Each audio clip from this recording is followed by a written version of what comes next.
I like it. I like the dirty snow. I do too because it's picking on everybody, dude. And everybody, look, Dirty. The one thing that you and I both agree on and agree on adamantly is everybody needs to be offended more often. I don't know if they could be offended any more than they already are, but all right, we'll go with that. No, what I say by offended is they won't allow people to be offended. They need to actually be offended. What they consider being offended is, broke down baby bitch high school shit. You know what I'm saying? What I'm saying is people need to actually be offended in a way to where it really pisses them off every now and again, really daily. That way they can learn how to deal with it and cope with it healthy, like we did. Dude, we think about it, Dirty. When we were in high school, we used to piss each other off on a daily, even if we were friends. Right? We could be best homies, come into school and walk up and do whatever you can to piss that motherfucker off to ruin his day, because that's what friends do, right? You know what? Boys take it differently than girls, but yeah, that's the friends do. And nobody does that anymore. This country's soft. The men in it are soft. Nobody stands for anything, man. That's like, look, I was on Risky. You know who this might be Risky is? Nah, I'm not familiar, but go ahead. He's got a podcast. One I was on there the other day, and somebody asked the question: if you came home and you walked in the door and you saw some dude in there slawing your fucking old lady out in your bed, would you put hands on both of them? First thing came out of my mouth is no. I'm a kid. I carry a gun everywhere I go, and they're both going to die. You know what? I have a rule in life, right? Like I don't care if my girl dips, right? If she cheats, she's just a cheater, and we can deal with that appropriately.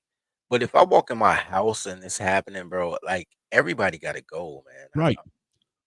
Yeah. And the thing is like everybody, most of the guys on the panel, they wouldn't have even put hands on the dude or the chick, let alone end their lives, like I said, because they were more worried about, why would I why would I put myself in jail or in prison over some box? And I was like, I tried to explain it to him, and then by the end, I was like, well, let me put it to you like this: you're telling me that every one of you brothers up here are willing to go to prison over a white boy calling you the N word with the hard R, over some dude coming in and destroying the empire that you tried to build with somebody. I see where your priorities lie. And now I know why the country's so fucking weak and nobody stands up. Because you don't stand for anything that actually matters. I won't argue that. I won't argue that. I don't even have a rebuttal for that. I just believe that people are given a belief system, right? So you're given a belief system, and people say, "Yo, this is what you should believe. This is what should outrage you. This is what, um, whatever. This is what for white people your legacy, for black people your ancestors, because they don't know who their daddy is because their mama black, and they go off of that outrage. I don't necessarily think that people know what they mad about. They're told what to be mad about. That's why racism right now is so lucrative, even though it's not even racism, it's feminism, but nobody could tell the difference. You know what I mean? Right. It's feminism packages racism being sold to you as racism as a top commodity. Right. Which is why I And say, they're mad because what they're mad about is the fact that they're told to be mad. That's the only reason why they're mad, is because they got some queen behind them, chirping in their fucking ear, gassing them up, telling them that they got to be mad. Like the lady that says, that she has black mother privilege. Her sons will die for her. Her sons will go to war for her. Her sons will go against their father for her and even kill him for her. And that's one of the things that I've observed over the last probably 3 or 4 years now too. With a lot of this, I've seen a lot of these women that say shit like that woman did. If you look at it on the news, you ever notice that it seems like the mother of these boys and men that are getting murdered in the streets or otherwise, they never seem to be overly emotional about it. no, not at all. If anything, They got, if anything, they know that they got Ben Crump standing behind them or beside them, and they're about ready to cash in that lottery check they ticket they used to call a son, because that's all he is to them, is a lottery ticket that they're waiting to cash in. You know what? I totally agree with that. Once again, but I say all the time that they don't know their kids. I say that all the time, like, yo, women don't know their kids. They keep trying to convince me they do, but I've never seen that happen. I've never seen that nurturing love that they swear women have. I've never seen it. I've been with a lot of girls, and a lot of those girls had kids, and I've never seen this nurturing love that they speak about. No, how can they? I mean, the vast majority of women, if they love their kids, they wouldn't pull the one man out of their life that truly gives a damn about them. Because look, let's be real, we're men, and the one thing we do is we tend to hang around with and know a lot of men, right? And generally, men talk to each other when it comes up to one thing and one thing only. When a bitch is taking his kids from him and fucking with him with his kids, men can usually separate their personal life from, their party life and their work life. But when a woman starts fucking with their kids, it starts infecting every part of their life. And I've listened to entirely too many men almost in tears because they've had their kids taken away from them, or haven't been able to see their kids, or don't even know what their kids look like anymore because some bitch ran off with them, or is keeping them from them, or is called the cops on them, doing whatever she can to make sure that she prevents them children from knowing that their dad actually cares about them. A creature that actually cares and has a heart and knows how to love would not do that to the very thing that grew in her own belly. But here's the thing about that. But it's not hers. That's why she doesn't care. You understand that, right? Yeah, Girls I are I dirt. understand that. Girls are dirt. Men are the seed. You know a fruit by its seed. You don't know a fruit by the dirt. That same dirt that has a apple tree will also have weeds. They're just dirt. They don't really have any real value unless they're nurtured. You need to give them nutrition. They just think they're important because men want to drop their seed. But men don't ever realize for men to call it seed as much as men do, they never call her dirt. It's crazy. No, actually, they'll go to war defending her honor, even after she fucking used him as a fucking doormat to wipe the dirt off her feet. Yeah, there's that. But what do you do? Yeah. All you can do is teach these young men how to properly raise their toddlers. That's the ultimate goal and the only successful thing you can do. But the vetting system has been virtually destroyed by the boomers. Um, I'm not blaming it all on the boomers, but they had a huge effect on the reset because you do what you see, and what you see is dysfunctional. You know what I mean? But you Mm-hmm. know it's dysfunctional, so now you have to make adjustments. Right. I think that social media, the beauty of social media, has been for younger men, right? Dudes Mm-hmm. younger than 25 to Right. listen to dudes like, yo, we knew this wasn't right. We were talking to our friends in real life that it's not right. But our friends would never be your stepdaddy's friends because we wouldn't fuck with a lame ass dude like your stepdaddy. Right. So their perception of manhood, not even masculinity, that's a fluid thing. Their perception of men is the men that their mom introduced them to, and their mom will never introduce them to a man worthy of anything really. He might have a couple of dollars, but anybody can get money. Girls can get money, so shit, money. How valuable is money if girls can do it? You know what I Yeah. mean? Money's easy to acquire. But all the things that make you awesome, you lose. Cause and here's the problem, especially this is a unique problem to black people, a very unique problem. Women love the underdog story. Women and Chicago sports fans love the underdog story, and apparently New York Knicks fans too. But anyway, so everything that they want their man to be is like literally, when I say literally less than 1% chance of being great. Being a minstrel is a less than 1% chance of being great. A rapper, a singer, a basketball player, less than 1% chance to be great. Hey, I commented in your chat. Let me get that wrench so I can drop a link for tomorrow's stream for people, if you don't mind, sir. Because I know you got to work and it's about midnight, and you're wanting to wind this down. We've been doing this for about 4 hours. You know what? That's an interesting thing. It is. Bring us to our topic as boomers pass, so is the main support base for Israel in the U.S. That's not true, but I understand why you said it. That's very much not true. Okay, here's the thing. I'm gonna leave that up for a minute because I want to explain this. Here's the thing. The new support base for Israel is liberal women, or are liberal women, to be grammatically correct, because women do what whoever pays them tell them to do, right? That's why you have so many female mayors and female states attorneys and all that, and so many gay men. Even Chicago, man, I question the sexuality of our new mayor because I met him at a chili taste off, and he's real soft. Like he's real soft. He used to be a teacher, and anybody know anything about teaching? How many heterosexual men are in teaching? You know what I mean? About two. You know what I'm saying? If you're not the gym teacher, that's about right. You know what I'm saying? So, like, you put all these pansies in, and they'll take the money, and they'll do it. They'll do whatever bidding. So there's that. But generally speaking, at that point though, there'll be a reset.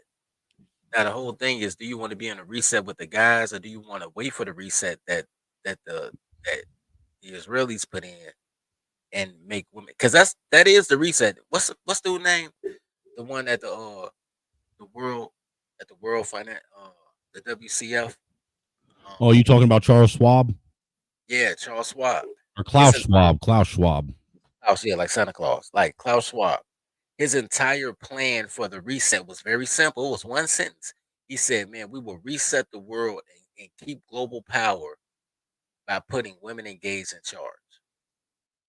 He said by 2030, we'll have women and gays in charge.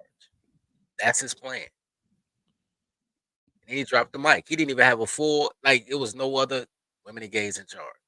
Well, don't take a rocket science to figure it out. I mean, come on. What's the easiest way to conquer to cause an empire to fall from the inside out?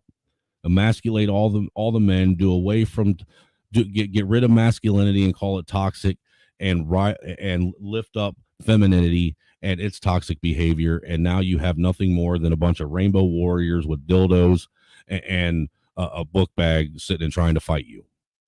The we'll destroy ourselves from the inside out. And at this point, I've said before, and you've heard me say before, I almost wonder, and I'm starting to feel as if the ability for us to go back from here where we are now, we've reached the point of no return to where we can't go back and change anything. Now it's just a matter of letting it play out and see what happens. No, I disagree. I disagree. Well, where are you going to get these people to look? Think about this, Dirty. Nobody stood up to stop this at all. I agree. Not one iota. I mean, and they went so far as to do a test trial to see what would happen if we really took some real freedom from these people, and everybody obeyed and complied. Even the people, look, even the crazy fucking crackers out there that claim that they want to blow everything up and let's get this war popping off. Even they sat and did absolutely nothing. Why? Because nobody has what men had even 100 years ago, let alone 200 years ago, let alone 300 years ago. Look, the men that actually terraformed North America, that came into this savage nation and made it a first world empire in record time. They did it in they did it in what, 300 years, dude. Think about that for a second. Our ancestors, yours and mine, they came over here off the sweat of their brow and the struggles and off the pain of their backs. They turned this nation here, which was nothing but a bunch of fig eating, buffalo chasing, loincloth wearing Neanderthals, basically. Still, they turned this wilderness into a first world nation, and they did it in less time than any other place in the world. Everywhere else, it took thousands of years to get to where we are now. You know why? Thousands. You know why? Because they subjugated their women. It wasn't until they give women liberty that things start going down. There were look, Tola. That's the one thing that I tell people all the time. There were black guys that took part. That they helped. Look, our ancestors were cut from a different cloth. They were men. They were men's men. They were men among men. They didn't take no shit. They weren't afraid to die and risk it all. We won't even, dude. The only thing people are risking, they'll risk their life for a Newport or some Starbucks, They said they risk their life, some but Gucci. You know, they won't risk their life for anything. hilarious. They won't risk their life for something of value, like their children's futures. Okay, here's the thing. Um, White men have been neutered, and black men have been taught that even though they are American, then it's not really their nation. They're kind of detached. Yeah, but black men know that they've been lied to by It the does. very women that have raised them, and they still follow that fuck. They still follow the same code, and they know it's a lie. Okay, cool. So how long do you think it'll take to deprogram? Because that's what you're talking about now. You're talking about deprogramming the masses, and that takes a while. That takes at least 7 years of consistency.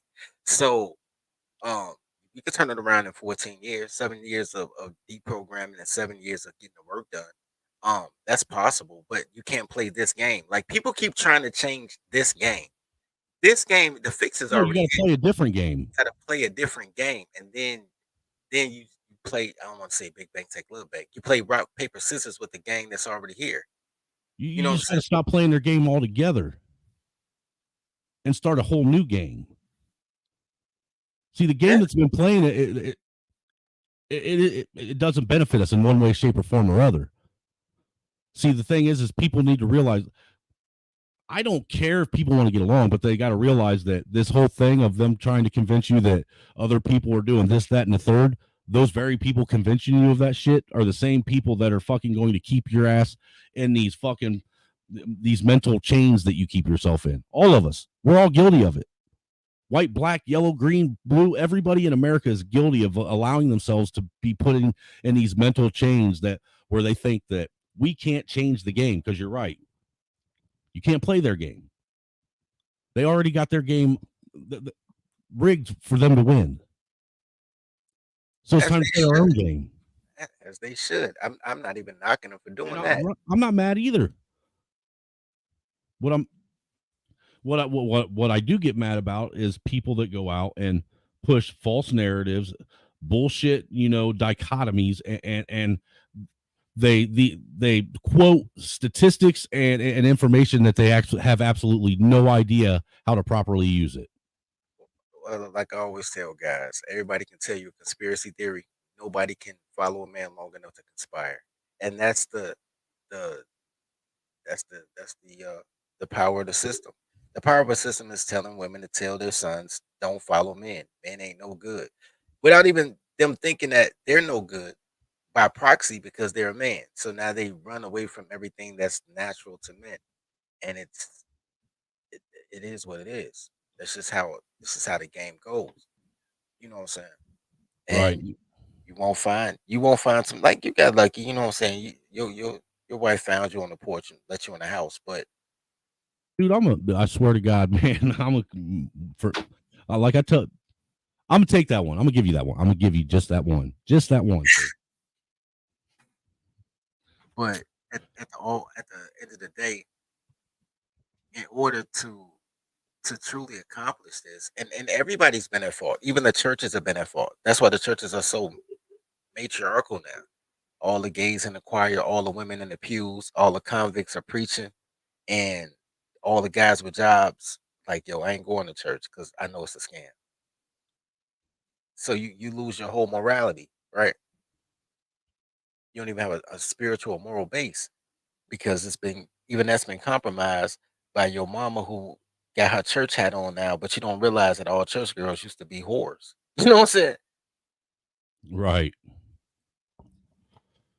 Like my mama on the deacon's board, like, oh, your mama was a hoe. She was a Your ho ho. mama was under the deacon's board. Your mama made the deacon's board. She been a hoe a long time. So I mean, all those things come to play, and nobody pays attention to it. Just got to play a different game, man. Just got to rebrand so you can play a different game. The same way the LGBT is playing a different game. They started Mhm. off all they wanted was gay men to be treated fairly, which was weird because nobody was really harassing gay men like that. But everybody said cool, right? Cool, because nobody cared. Then the lesbians came up, and then the whole world was like cool because lesbians don't exist, right? Well, yeah, because I mean, really, we're the original lesbians. We, Exactly. we want nothing more than to climb right back in the very box we came out of. Yeah, lesbianism don't exist. So nobody cared about, the chicks that no man really want to sleep with anyway, becoming a butch. And all the cute girls that play lesbian, they come home 2 years later pregnant anyway. So they still getting dizzled. So nobody cared about that. Nobody really cared until the T's came. And then the T's brought the P's. You know Well, what I'm that's saying? because the T's are the P's. Hey, touche, pussycat. I mean, I'm just saying. And look, if you think about it, as far as the T's go, the biggest problem with the T's is the biggest movement is in it is a bunch of loud, obnoxious, perverted men. But here's the thing with I that. think. Go ahead. I don't even disagree with that. That those are the perpetrators, but that's not who they put on the podium, sir. They put on the podium. They put Pat. You don't know if it's a man or a woman. They put Pat on the podium or some skinny itty bitty lesbian girl to talk about how she wants to be a boy to soften the blow. I think that's the disingenuousness of the whole thing. But that's the game they play. They always gays always put women on the forefront. That's because we protect that which we love. The real nurturers, the real people, like the guy said, the real romantics are men. Men always, when they meet a woman, date down, always, and help rise her up. And almost without fail, 98% of the time with today's ratchet women, they date up and then tear a man down. Or or they date down intentionally because they don't want the pressure that comes from dating up, and then they tear the man down. I call it the zero theory. So here's the flip side to that. You're negative 5 cents. Like you're below zero. And because you come from a bad family or have no family and no job, you can't even find your driver's license, and you know what I mean? Mm-hmm. And you find a girl who lets you eat her out and take out the garbage, and she lets you live with her. Now you have a stable home, right? And you get your driver's license back, somehow, and you get to drop her off at work in her car. The thing about men is men keep count. Women keep count on negative things because they're horrible at being people. Men keep count on positive things, right? Like, oh, she was there for me when I had nothing. So let her be my inspiration to get something. See, that's all wrong. Men are men need to remind their women often that the only reason why they have anything is because they allow them to. That car is yours because I allow it to be yours. That is playing the game from a position of power. And I respect that and I agree with that. What I am saying is when you playing from behind because men are just better than women, you'll get ahead. But then she'll sabotage you getting ahead because that's not the dynamic she wanted you for. She wanted to punch down because, well, maybe that's a black thing because we have masculine vaginal men. Well, see, the thing is that used to just be a black thing, and as the gender war has slowly got more and more chaotic, and the community has become more and more toxic and started leaking out of the confines of the community. Now it's starting to infect our women as well, and now it's a problem. See, the thing is, and that's why when I first started doing this, when people would look at me and say, "Stay in your lane, white man." This is in-house shit. Well, no, it's no longer in-house shit. We stayed in our lane long enough. We sat around for 3 fucking decades waiting for you to get your shit together and get this worked out. And now it's starting to affect my women and my children. So now I need to step up. You know what's so crazy about that? That goes to the you act white thing, right? That's the thing in the black community. If you say anything functional, anything that comes without emotion, it's a rational thought. They say, man, you acting white. It's the craziest shit. And so they telling white men to stay in your lane. They telling black men, man, he's a coon, he's a sellout, he's acting white. Clarence Thomas being a perfect example. Clarence Thomas is really an American freedom fighter. Clarence Thomas is a fucking American hero, dude. He's probably he's probably the one of the most constitutionalist uh Supreme Court justices we've ever had, next to Sotomayor. And black people hate him. And in the last 3 or 4 years, and I've done a couple of streams about him, trying to convince black people, like, yo, he's one of ours, like Yeah, heterosexual man, one of ours, yeah, American, he one of rocks ours, with you. He's out here trying to do things for you. right? And they're going off the rhetoric he's doing wrong to blacks because he's doing wrong to women. And my rebuttal is, you're absolutely right. He is doing wrong to blacks because he's doing wrong to women.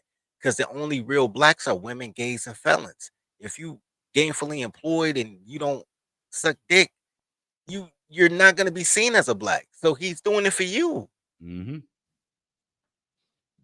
Preach, my brother, preach. So Tola, I know that white women, trust me, white women get just as much smoke from me as everyone else. I am always pointing out the fact that one of the most racist people on the face of the fucking planet in this country, who keeps pushing this shit and gassing everyone up and using the black woman as their proverbial shield, is the liberal white woman. The liberal white woman is the one behind everything, pulling all the strings in this country as far as the division goes. I totally agree with that. Um, who asked me that before? No, that was somebody else stream. They asked me if it's true that the only free Americans are white men and black women, and I said no. The only No, free white Americans are women. white women and black women. Like, No, and only white women. Because look, dude, remember last week when I showed that video of that white woman that went into the police station shooting it up, oh, and she and got it and, in too. She was and, like, and didn't get arrested. All she got was arrested, dude. Now, if that was a white man, a black man, or a black woman, all three of those demographics of people would have died. Straight up, that's a fact. All of them would have died. But a white 50-50. woman, I'm 50-50 on black women. White man, white man, black man, you definitely die. Man of any ethnic group, yeah, man die. Woman, I don't. America's weird like that. but white women have this privilege, and my wife even admits it. That what we have in America isn't privilege; it's white woman privilege. They're the only privileged class in this country. I agree with that. That's why I tell people the only people that can stop black women is white women. White men can't stop black women. Black women cuss Well, y'all see, out the all the thing time. is even with white women's power that they have over black women, they're still scared of black women. They're afraid to have to deal with them in a physical way, because most white women can't fight. Let's keep it real. They can't fight. They can't scrap at all. They don't grow up in the same environment that their black counterpart does. So they put on a facade like they're tough, but black women even know that they could take them. They know No, this, because black women train their whole life trying to beat up black men. Look, right? and I get it. but no, here's the thing though. Black women are really sassy. I mean, white women are really sassy to black women. I hear them, bro. Like they cut deep verbally. They'll verbally slice a black girl up. I'll be laughing. Um, and here's the thing: if you're not intelligent, you won't even see the dig, right? Because they'll use everything that black women say. That's everything black women say is dumb. Like everything. I do not recommend, right? Right. But they'll repeat it to them, and if you're too slow to realize it's a slight, they're like, "Oh my god, I gotta find a husband because I'm not even really as strong. I can't do it. Like black women are way stronger than me. I gotta find a husband." Well, And black dude, women be like, "Yeah, dumbass bitches." well, Eh, just remember who initially educates these black women who think that they're educated. A liberal white woman. Liberal white women or a gay dude that teaches uh some And that type of gay dude, in essence, is just regurgitating what another liberal white woman told him. I don't know about that one. And the only reason I say I don't know about that one is because generally speaking, women in general, regardless of race, don't really write policy. So The when fuck they don't, dude.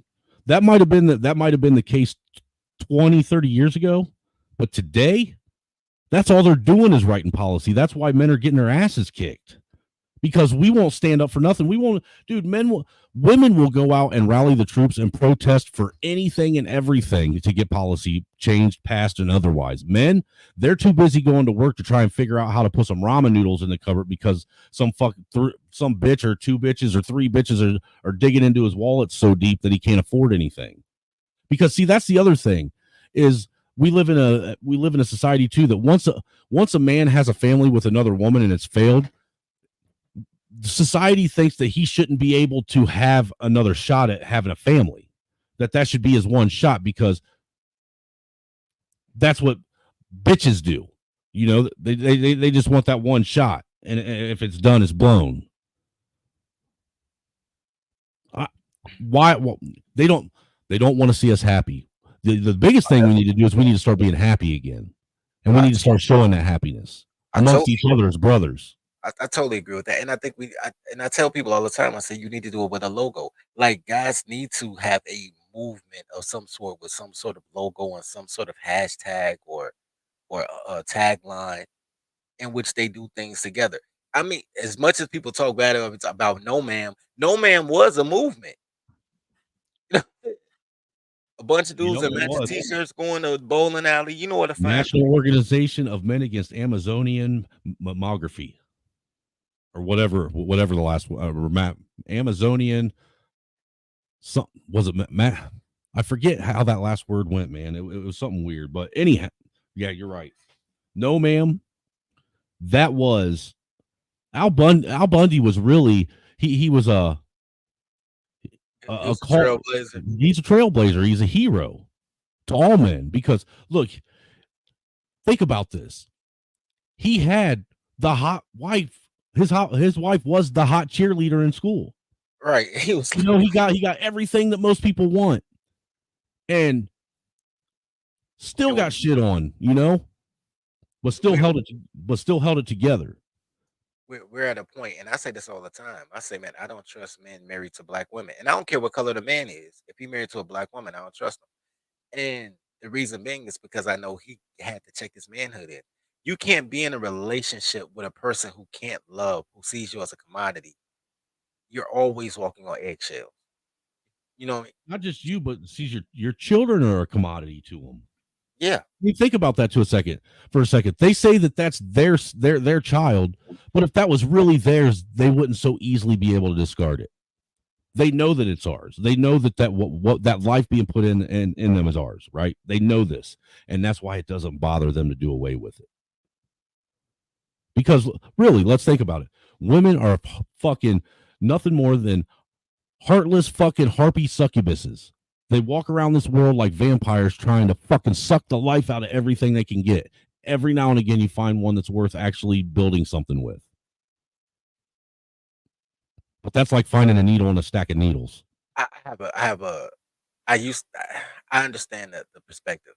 It goes against tolerology, but I understand the perspective. Here's my thought on that. They're just children, and we're bad patriarchs. We're bad dads. Like, there's no dad class. There's no code that men have to adapt in order to keep everything homogenous. Like, we won't like the same type of women, but we can have a life under the same rules, like fair rules. You understand what I'm saying?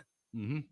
Like, I tell people all the time, they keep talking about more police and tougher laws. I'm like, if y'all want to stop crime, change the child support laws. Make dads the default parent, and I bet you crime will go down in 7 years. Yeah, stop allowing the fucking system to give your kids to someone who is dependent upon the system for her own fucking survival. I mean, where does that where was what logic does that have it, for the safety of the kids?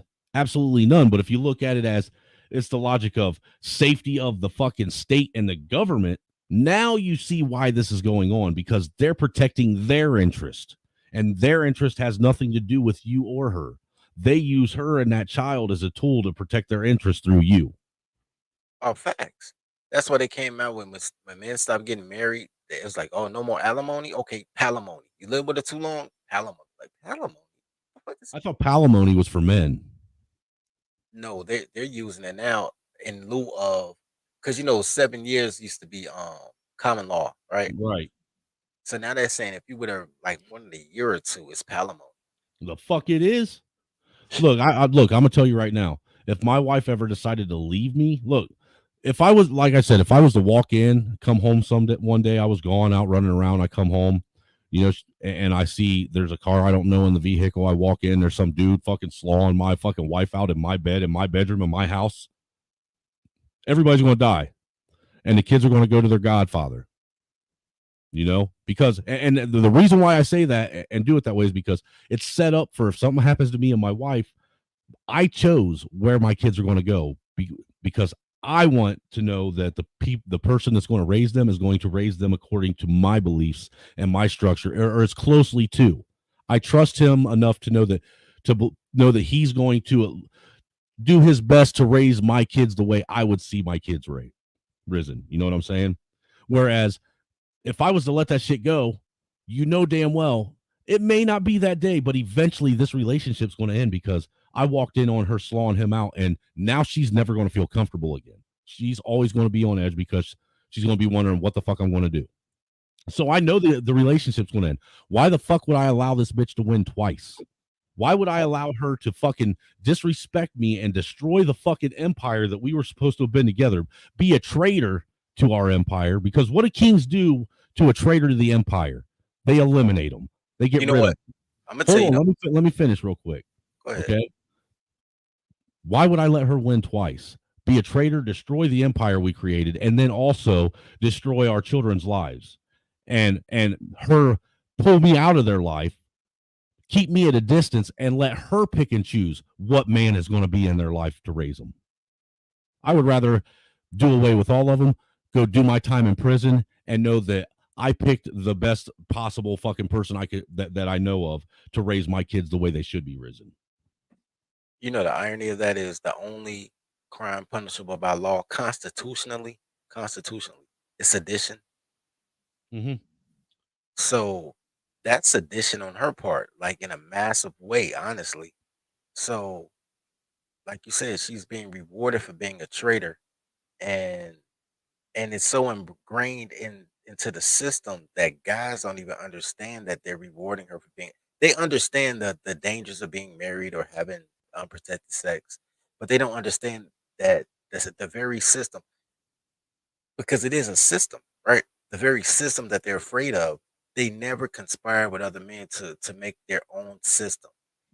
And America allows you to do that. That's why I Right. changed my ethnic group and my religion. And I'm like, yo, we gonna do our own thing. Because they America allow you to change your system as long as you pay Rome what is Rome's. You know what I mean? Well, see, that's why I couldn't understand her, folks, when we were having this discussion on that panel. That all these brothers kept saying, I don't understand why you would risk your freedom and your how what good are you going to be for your kids if you're sitting in prison over some box? And I'm like, dude, this has nothing. I couldn't get it to register in their head that this had nothing to do with box. At this point, box is irrelevant. It has nothing to do with box. has everything to do with the fact that I know how this goes. I know how this game is played. I know how the fucking the scales are tilted, and I know what the odds are. And You I'm know, you have sorry, a better but odds deleting both of them and calling it a crime of passion than you do trying to work it out in court. That's that's what's a so fucking crazy. fact. That's a fact. And you know what? Sometimes you have to do and make decisions out of love that nobody understands, and there is a such thing as righteous murder, righteous death. I mean, The, I got The righteous Bible hate. says when a man lies with another man's woman that man should put both that man and woman to death. It does say that, but that would. There's one thing to love another person. There's another thing to love yourself. So when you love yourself, you have enough love to extend to other people. When you love another person and your love depends on the acceptance of that other That is person, what the Bible says. Absolutely, 100%. then you end up in a situation like they're talking about, in which um they start thinking like, yo, I don't want to go to jail for this girl. I don't want my kids to be without a mother. They're gonna be without a father. You're the most important one. Girls can't do nothing. So it everything that men did to be egalitarian is biting them in the butt, because girls want to be slaves, and guys keep trying to give freedom to people that want to be slaves. And the only thing that slaves know how to do is to enslave. That is a fundamental part of their culture, is to be a slave and to enslave others. And that's where we're at. And people don't understand that. They think it's funny when I say matriarchy is slavery. When I go through slavery, like actual chattel slavery, and tell them how it was only possible because of Big Mama, while y'all worshiping Big Mama. You know what I mean? Hmm. There's no way in the world you have. I don't care if you have between 20 to 300 slaves. Let's just say 20, but it's three of you. If you telling me that you got, and we talking about rifles back then that only shot what, once or twice, you might have a double off. All right, you catch one or two people. It's 18 more people, 18 to 280 more people right behind them. Like, there's no way in the world that the math is mathing. But they didn't do it because Big Mama comfortable. Big Mama like it here. Big Mama said we lucky to be here. Big Mama don't give a shit. And nobody understands that. And they think I'm like some type of radical, and I'm not. I'm like, yo, just look. I did a whole stream about that like the day before yesterday though. I just want to point out Leviticus 20:10. Look it up. If a man commits adultery with his neighbor's wife, both the man and the woman who have committed adultery must be put to death. Leviticus 20:10. I don't speak on things that I don't know.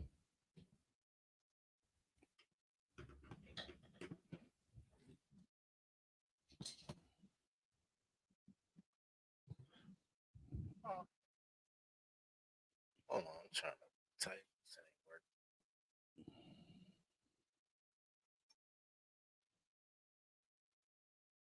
Hold on. Maybe that'll work. Try this.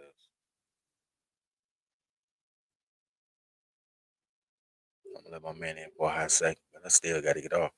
I don't know, man. But this is important conversation.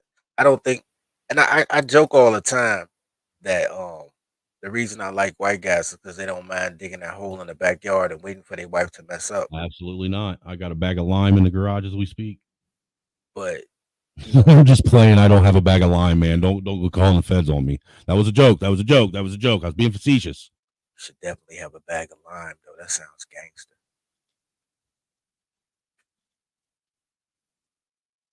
That's hilarious. Yeah, Bag but you got there's a lot of people out here, man. They'll be ghost watching. That'll take that shit serious and clip it and say, "Look, I told you, he was fucking crazy." I mean, look, that's a compliment.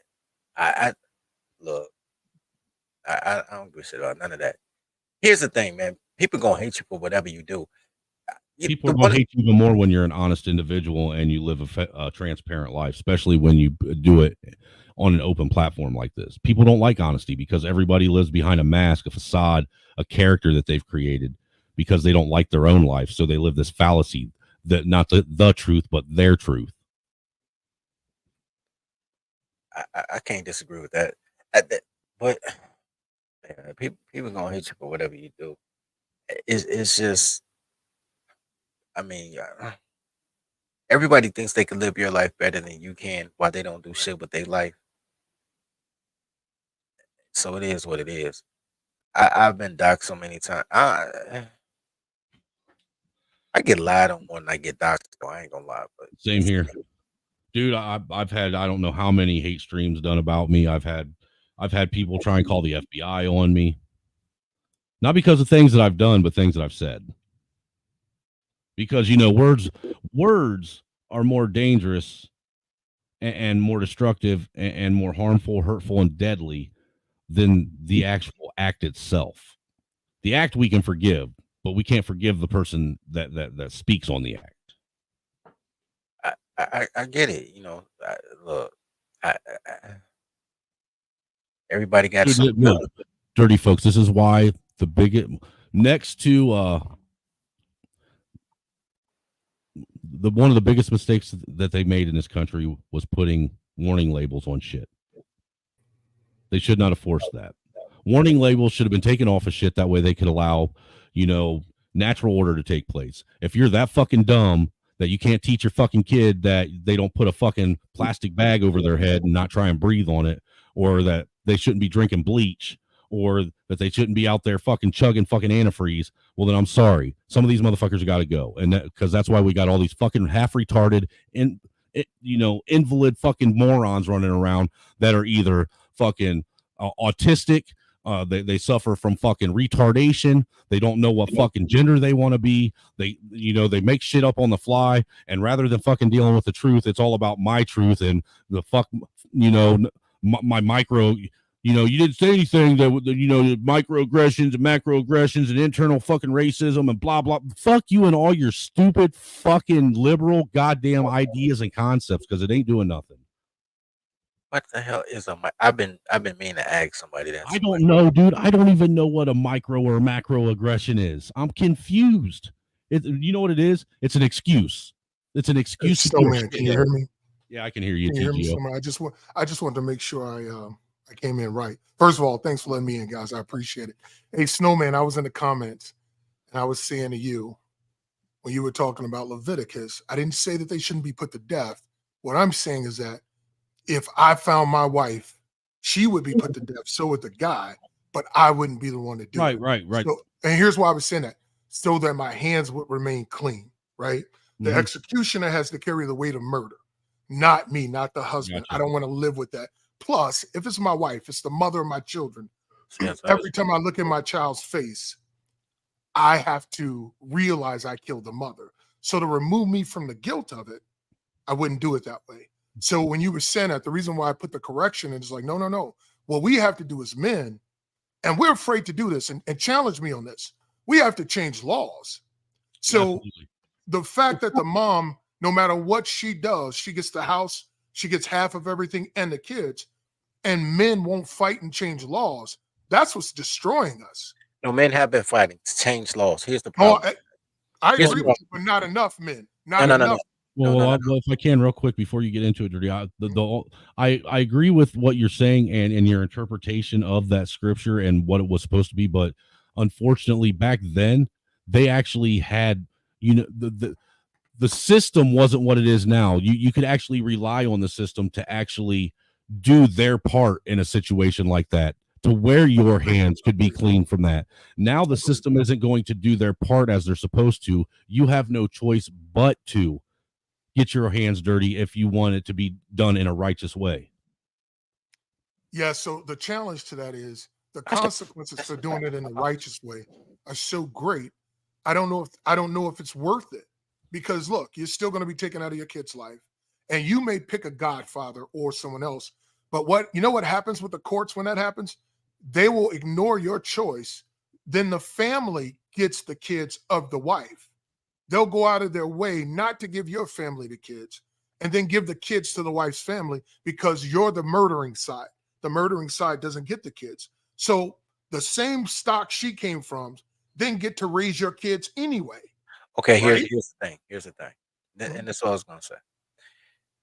It, I don't. Men don't need to change the laws. Men need to create their own system. Everybody has a system.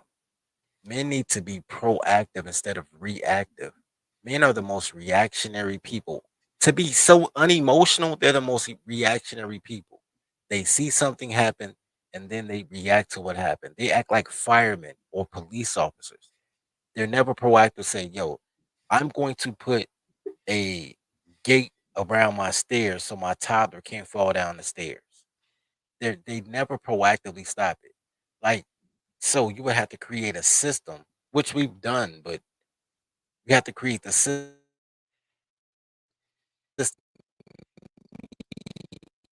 a better me. And she's good when I'm good, right? Because that's normally how it was. That's how she gets all your stuff because she was good because you was good.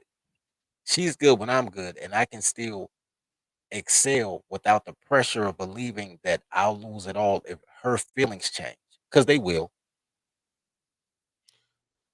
So that's the thing. And everybody has a system. The gays have a Let me system. The Amish have a yeah. system. The Let me Mormons have a system. reply to what you're saying. Let me reply to what you're saying.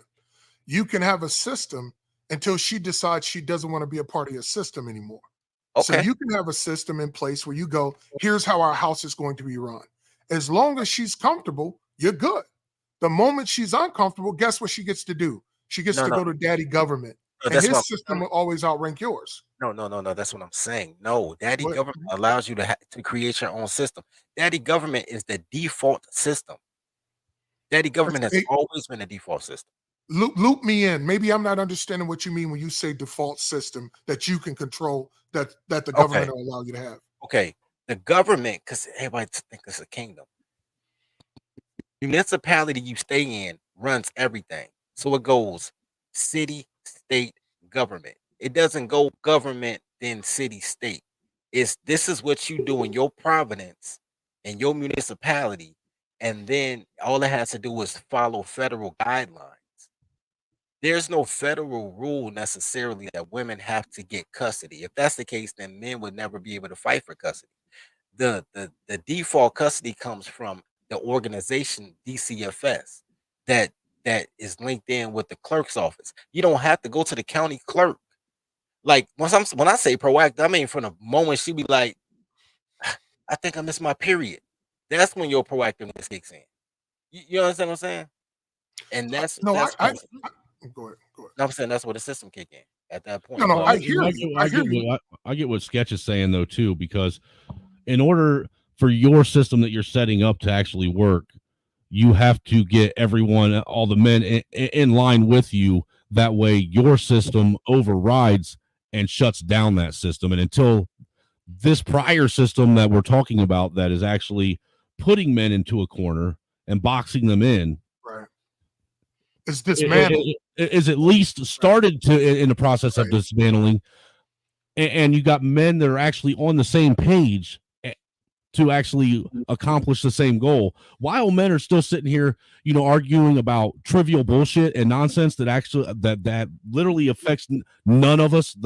I won't say none of us, that literally affects 98, doesn't affect 98% of us. Most of the shit that they argue about, that men argue about in this country, it doesn't affect most of us. We don't see it, we don't live it, we don't have to deal with it. We might see bits and pieces of it thrown out in the media or thrown here, thrown there as propaganda to keep this feminist talking point and this feminist chaos going on so they can keep their system around. Because like I said earlier, the only thing racism that is now is it's a business, it's a commodity, it's something that they're selling. All right. And that's the biggest part of keeping their feminist agenda alive, is keeping that racism tendered. Now that they got racism monetized, it's harder to get rid of it. We need to find a way to stop buying that brand and put it out of business, because that's why it's still hanging on while it's on life support. Angry snowman. Listen, I like what you're saying. Check this out. When men recognize we have the same enemy, right? Whether we go about it dirty folks way or we go about it this way. When we say, here's the enemy For men, it's the court system, right? Right. So let's say 3 out of every 4 suicides are men. Jails are full of men.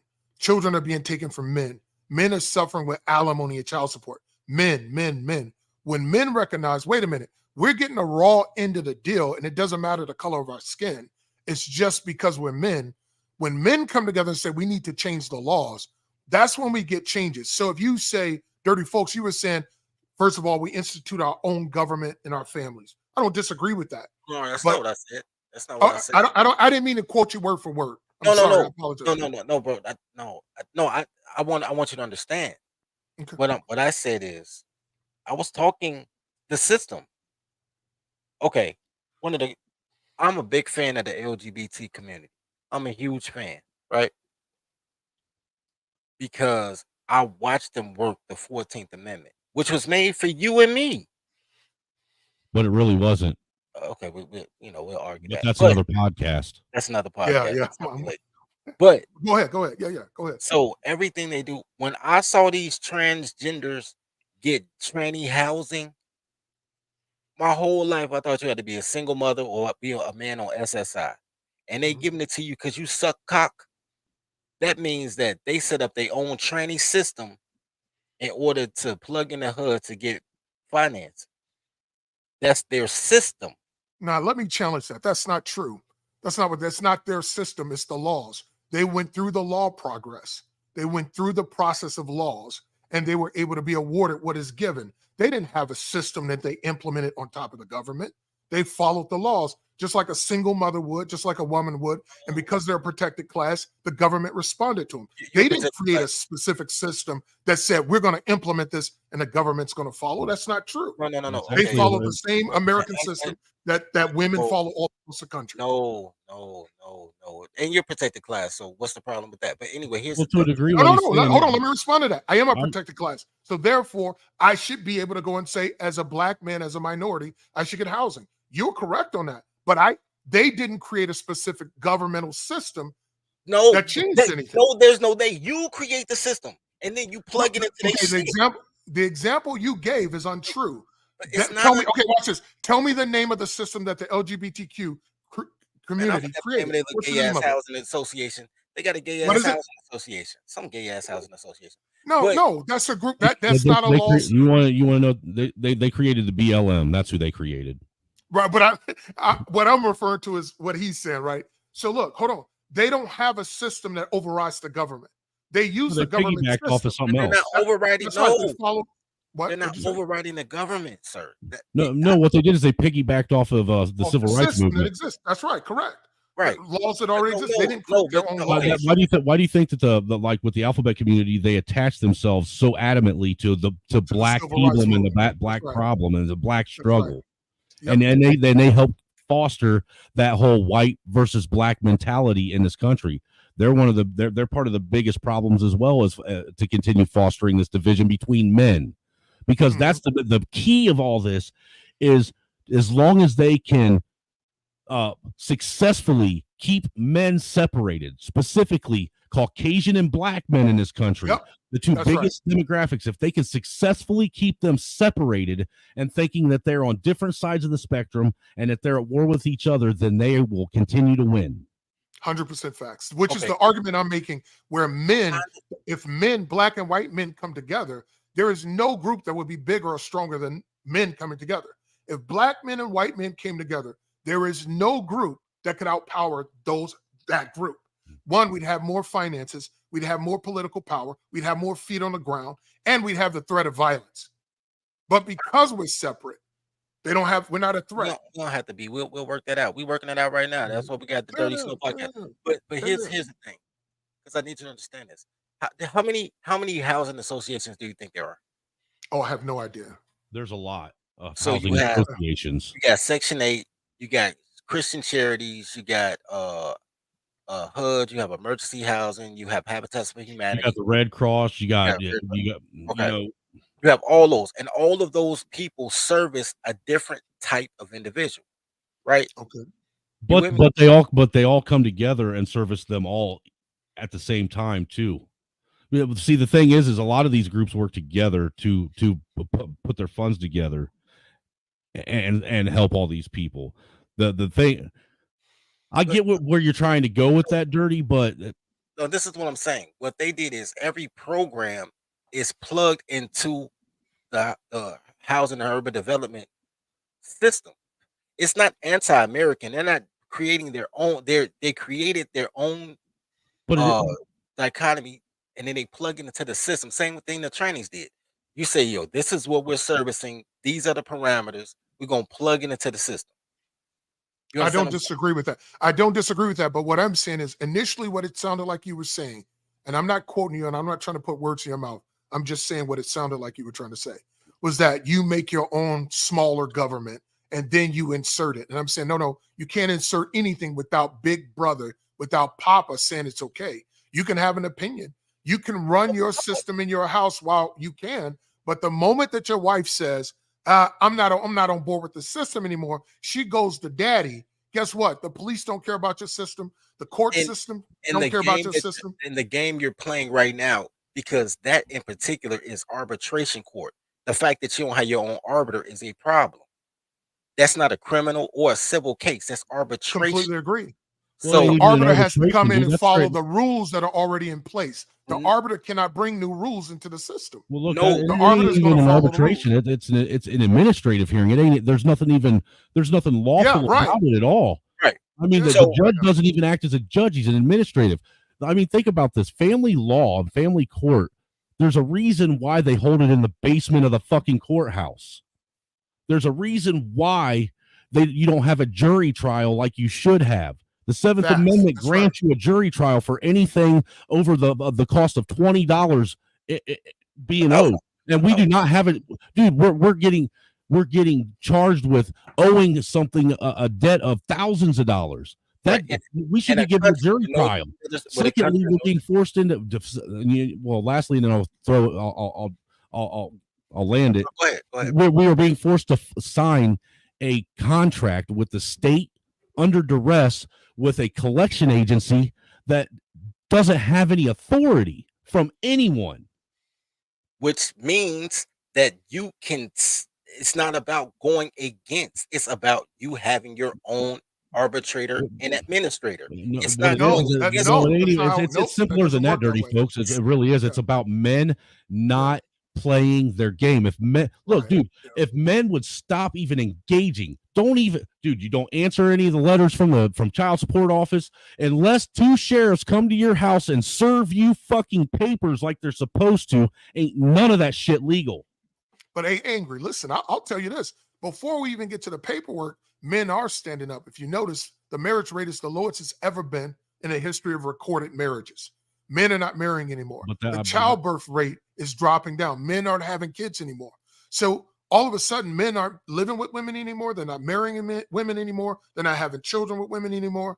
So men are standing up. And what we have to do is continue to say, wait a minute, until the laws are changed, we are not going to play the game. The only way we can do it is by following the system that's in place. So if you go, hey, No, don't show up to court, that's one way of doing it until the sheriff, because the sheriffs are going to eventually come and serve you, right?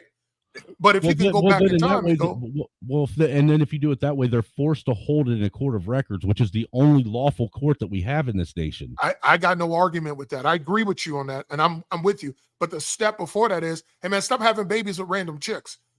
That's the first thing. The next thing is, if men stop marrying women, then what happens? Because now the government has to take the full toll of supporting women. Mm-hmm. That's still just a form of population control. That's kind of what they want anyway. No, hold on. Let me challenge that. Let me challenge what you're saying. Even if it's a form of population control, it's freedom for men. So if we fight the system by saying, okay, we're not going to produce slaves, we're not going to produce workers, guess what they have to do? They then have to change the law. Oh, by the way, who do you think pay the most taxes? Men do. Well, that's why. That's why they want.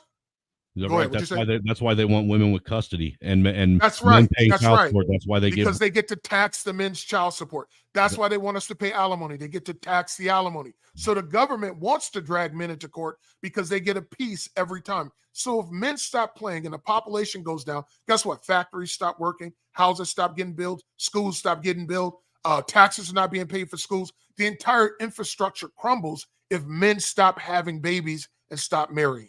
But So the you want to bigger, talk about a revolt? Go ahead. the bigger piece of that starts with we got to get men in this country because there's a big swath of America. I've stated before, American men and Americans in general, but I'm just going to keep it with American men because Mhm. that's where I want to focus most of my energy. We might. I've said this before. I don't know if you've heard me on his stream before state this, but we speak the same language. We speak English, all right, but we speak different dialects of English in this country. Mhm. What I say, you might understand, but it might mean something entirely different to you. And what you say, I might understand, and it might mean something entirely different to me Mhm. because of dialect, because of culture, because of a whole host of different things. And because of that, there's a big portion of America, men specifically, that think they know and understand the black community that are white, and that think they know and understand the white community that are black, but yet they never talk, they never engage, they never do anything with each other, and they don't realize that we don't know each other at all.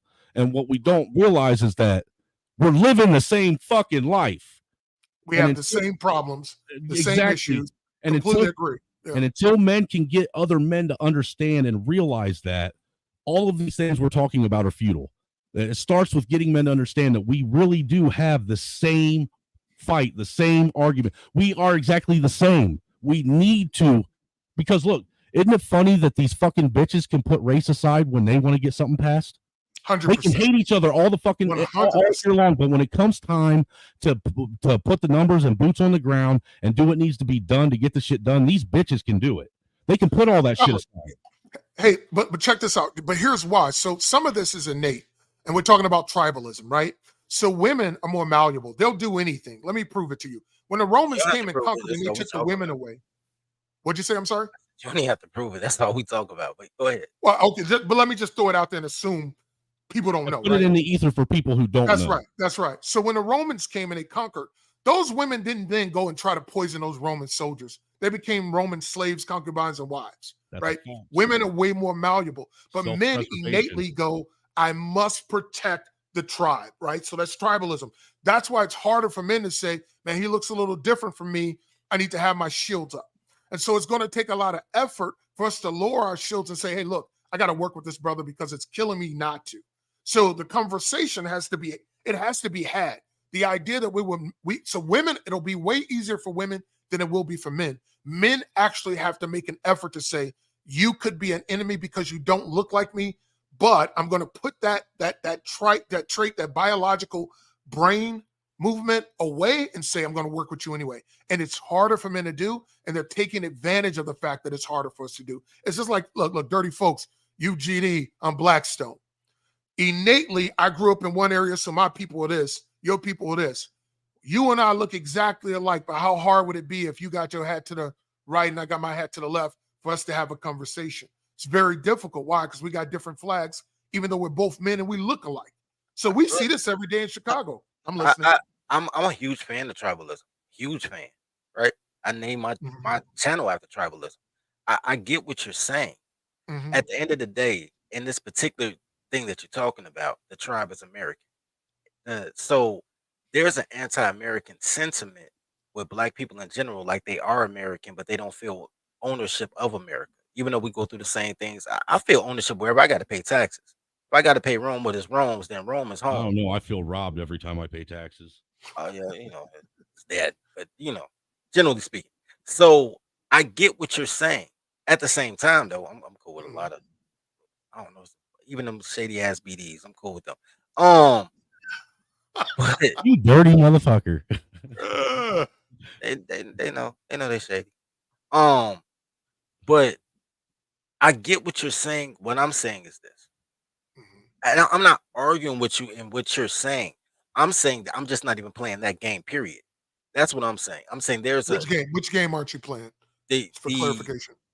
I'm not for sake of conversation. I'm not playing the modern liberal game. Right.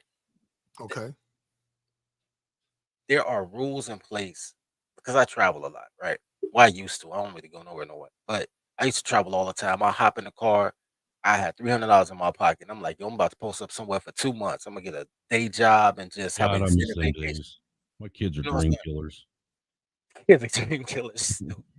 But yeah, I spent my 20s on some nomad shit, just traveling the nation, just driving, sleeping with different ethnicities of girls, eating different Getting to food, know people, different getting to people know all people, over. just getting to know different people all over, right? Just being a Chicago dude, locking down small towns. And this is what I know. I know that the smaller the community, the less bureaucracy. The less bureaucracy, the more autonomy. There are places in which, for instance, when people want to get around uh spending their tax dollars on single mothers, they set up home HOAs all over. And women complain like, I can't live here because they got an HOA, but they don't want your killer ass son living here. Yeah, HOAs are to keep Section 8 people out. Right. That's not illegal. It's illegal for a place not to accept Section 8. Do you know that? All across America, it's Yes, illegal for a place not to take Section 8. yes. Unless but the undercut is homeowners associations pick and choose who gets to live next to them. So now they can supersede Section 8 and say, cool, but this is the criteria you need to live here. Or they'll do a voucher program and say, okay, you work at the factory, this is housing for the factory. So we'll price out Section 8 and say this place costs 2,000 a month because we know Section 8 only give you 1,500, and then we'll give a $700 voucher if you work at the factory. Like there's a bunch of ways that you create a system that's still part of the American system. You know what I'm saying? What I'm saying is, once again, niggas is playing the default system. They're playing the default game. They're not being proactive and saying, "Yo, this is as a man, this is a problem. This is a solution." But And to what he's saying, Dirty, most people in this country don't even realize that they're focusing their attention on the wrong system. You follow what I'm saying? I They totally, got they got all their time and energy focused on something that doesn't even exist, while something else that really does exist and really does affect them and is destroying the very fabric of what this country stood for and what men in this country stand for is running rampant because it's got our eyes focused on this shit over here. Hey, look at them titties over here when this big fucking swinging cock over here is about to come and get you from behind. shout out to Oh, this week. by the way, too, hey, Dirty, listen to this. So it's not a your way or my way. Actually, both of our arguments are right. Hear me out. So if I'm saying collectively men come together, right? And we say we're going to change the system by how we vote, how we marry, how we pay taxes, how we have children, all of those things. And then we do what you say. Okay, let's figure out a way to create a HOA for women, for wives, for whatever, right? I Both wouldn't do things shit can for be them. true. I would if Say that again. these I would never house these bitches. I want these bitches. No. I don't mean house them. I mean like the HOA has rules to keep Section 8s out. We figure out how to make those rules that protect men even more. But both things are then true, Put right? them No, The I right men mean, need back. to come together. Put them right back in those baby factories without kids that they destroyed. That's one way to look at it. But both things can be true. What you're saying can be true, and what I'm saying can be true. That we have to change the way we vote and how we pay taxes, I and mean we have to figure out that, those that goes. little crooks and nannies where we can change the laws. Well, Sketch, I think that is it fair to say that one of the first things that we need to get men to understand is that we don't have to get along. We can still you can still come together and understand that you have the same enemy Mm-hmm. and take care of that problem, and then after you fix it, go your separate ways if need be. Well, let me give you an example of that. So I'm a Marine. So I certainly had racist Marines who were next to me, but I never dealt with that while we were in the Marines, right? People who Mhm. grew up in a different community had different ideas of life. And they would let you know, hey man, where I grew up, we don't talk to black people. But to get the job done, we had this thing, everybody's green, dark green, light green, right? The idea of let's get the mission accomplished. So you're Right. right. And we do it all the time in the military. We do it every day in the police force as well. Like so, Mhm. so the idea of men just saying, hey, let's get the job done, then we can go back to our tribalism. That's a brilliant way of thinking about it. Hey, and salute to you, and I appreciate your your service to the country, sir. Yeah. Hey Hey, man, hey, I so know I know a lot of you guys say that you guys hate it when people do it because most people say it disingenuously. I've had vets say I'd rather you show me than tell me. Well, I don't mind people saying it. Look, it means to you what it means to you. It meant to me what it meant to me. So, people like it, they do. If they don't, they I don't. just want people to know that I respect it because I didn't do it, and I respect it even that much more because I didn't do it when Yeah, I should have. yeah, yeah. But these conversations are the grassroots of the new movement of They are. men coming together. So it's been happening in pockets. But you can see the Red Pill podcast, all of these guys, Kevin Samuels, all of these people waking men up, like wake up, understand what's happening to you, understand how you should be treated, how you should expect a certain level of respect from the women you're paying money to, who you're dating. It's happening. There is a great awakening, but it's going a little slower than all of us want it to go. And again, it's not a right or wrong. Dirty folks, your idea certainly has foundation and it's a way to grow. Angry, I don't know if we should be murdering people, but I understand the definitely be sentiment. murdering people. We should definitely be killing everybody. Well, I only that was like it was an extreme reaction to an extreme Right, situation. right. You know what I'm saying? Because look, Yeah. it was the point that I was making by it is the fact that men have been watered down and softened so much that they don't even get angry and emotional about the fact that someone just came in and took what was theirs. What was theirs? Well, that woman is yours, regardless of whether or not society wants you to believe that. That is yours. That is your property. Those kids are your property. Everything about what you created that's all your shit. You should be angered and pissed off and enamored and ready to fucking just break at the hinges because some other fucking piece of shit thought that he had the right to come in and step on your shit. Because you know what? okay, let me. I'm with you. I agree with you, but let me challenge that perspective. Am I more effective out of jail or in jail? So do I make a statement and put myself in jail for the next 30 years, or do I stay out of jail and argue or create a brand new family? We'll see that's the same argument that everyone else was making, and they couldn't grasp this. Okay, the one thing I've said, and I think you'll be able to catch this concept. I understand what you're saying, but the way I'm seeing it is there's a greater statistical probability that what's going to happen is now you're going to have your life taken away from you anyhow. You're going to have your money subjugated from you and cut in half or to the biggest ability that she can. And your kids are going to be kept from you as much as possible. And now she's choosing who is in control of your kid's future. I'm eliminating all of it. And I'm putting my kids in the hands, like I was telling him, I advise all men to find a man that they know that they can trust, someone that they grew up with, a pal, a buddy, a battle buddy, someone that they know that they can trust that will allow them to make them their child's godfather. That way, if something were to happen to them or their wife, regardless, that they know the man that they're choosing to finish raising their children. Why are we letting women choose that? Yeah, but it wouldn't work that way. So let's walk through what you're saying. So you catch your wife cheating, you murder her, and you murder the man she's with. And you picked out the godfather. The court would never both have. Which is fine. But here's what the court is more likely to do. Are they more likely to give it to a family or a godparent? They're going to give it to a family. Whose family? Hers. But it's already legally binding paperwork. No. The court can always supersede a godparent with actual family. The judge gets to make the decision where the kid goes. Okay. Here's the thing with that. Here's my argument against that. If that were the case, then these bitches wouldn't allow anybody but the biological father to take care of the kid. So what you're saying is what's good for thee, but not for me. What he's saying is fuck everybody. I'm on the fuck everybody train too. Nigga, fuck Mob Deep, fuck Biggie, fuck Bad Boys, the staff, and record label, and this crew. If you cross me, Bad Boy, fuck you too. Goddamn right. Everybody gotta get it. When the motherfuckers come, and I'm calling them like, oh my God, I just woke up and the room was bloody. I don't know how this gun got in my hand. I'm gonna play the whole rip. We're gonna do the whole dance. And look, I understand that it's a rough call to make. You know what I'm saying? And I understand how it sounds and how it looks. But just the simple fact that nowadays men don't even entertain that thought doesn't even go through their mind.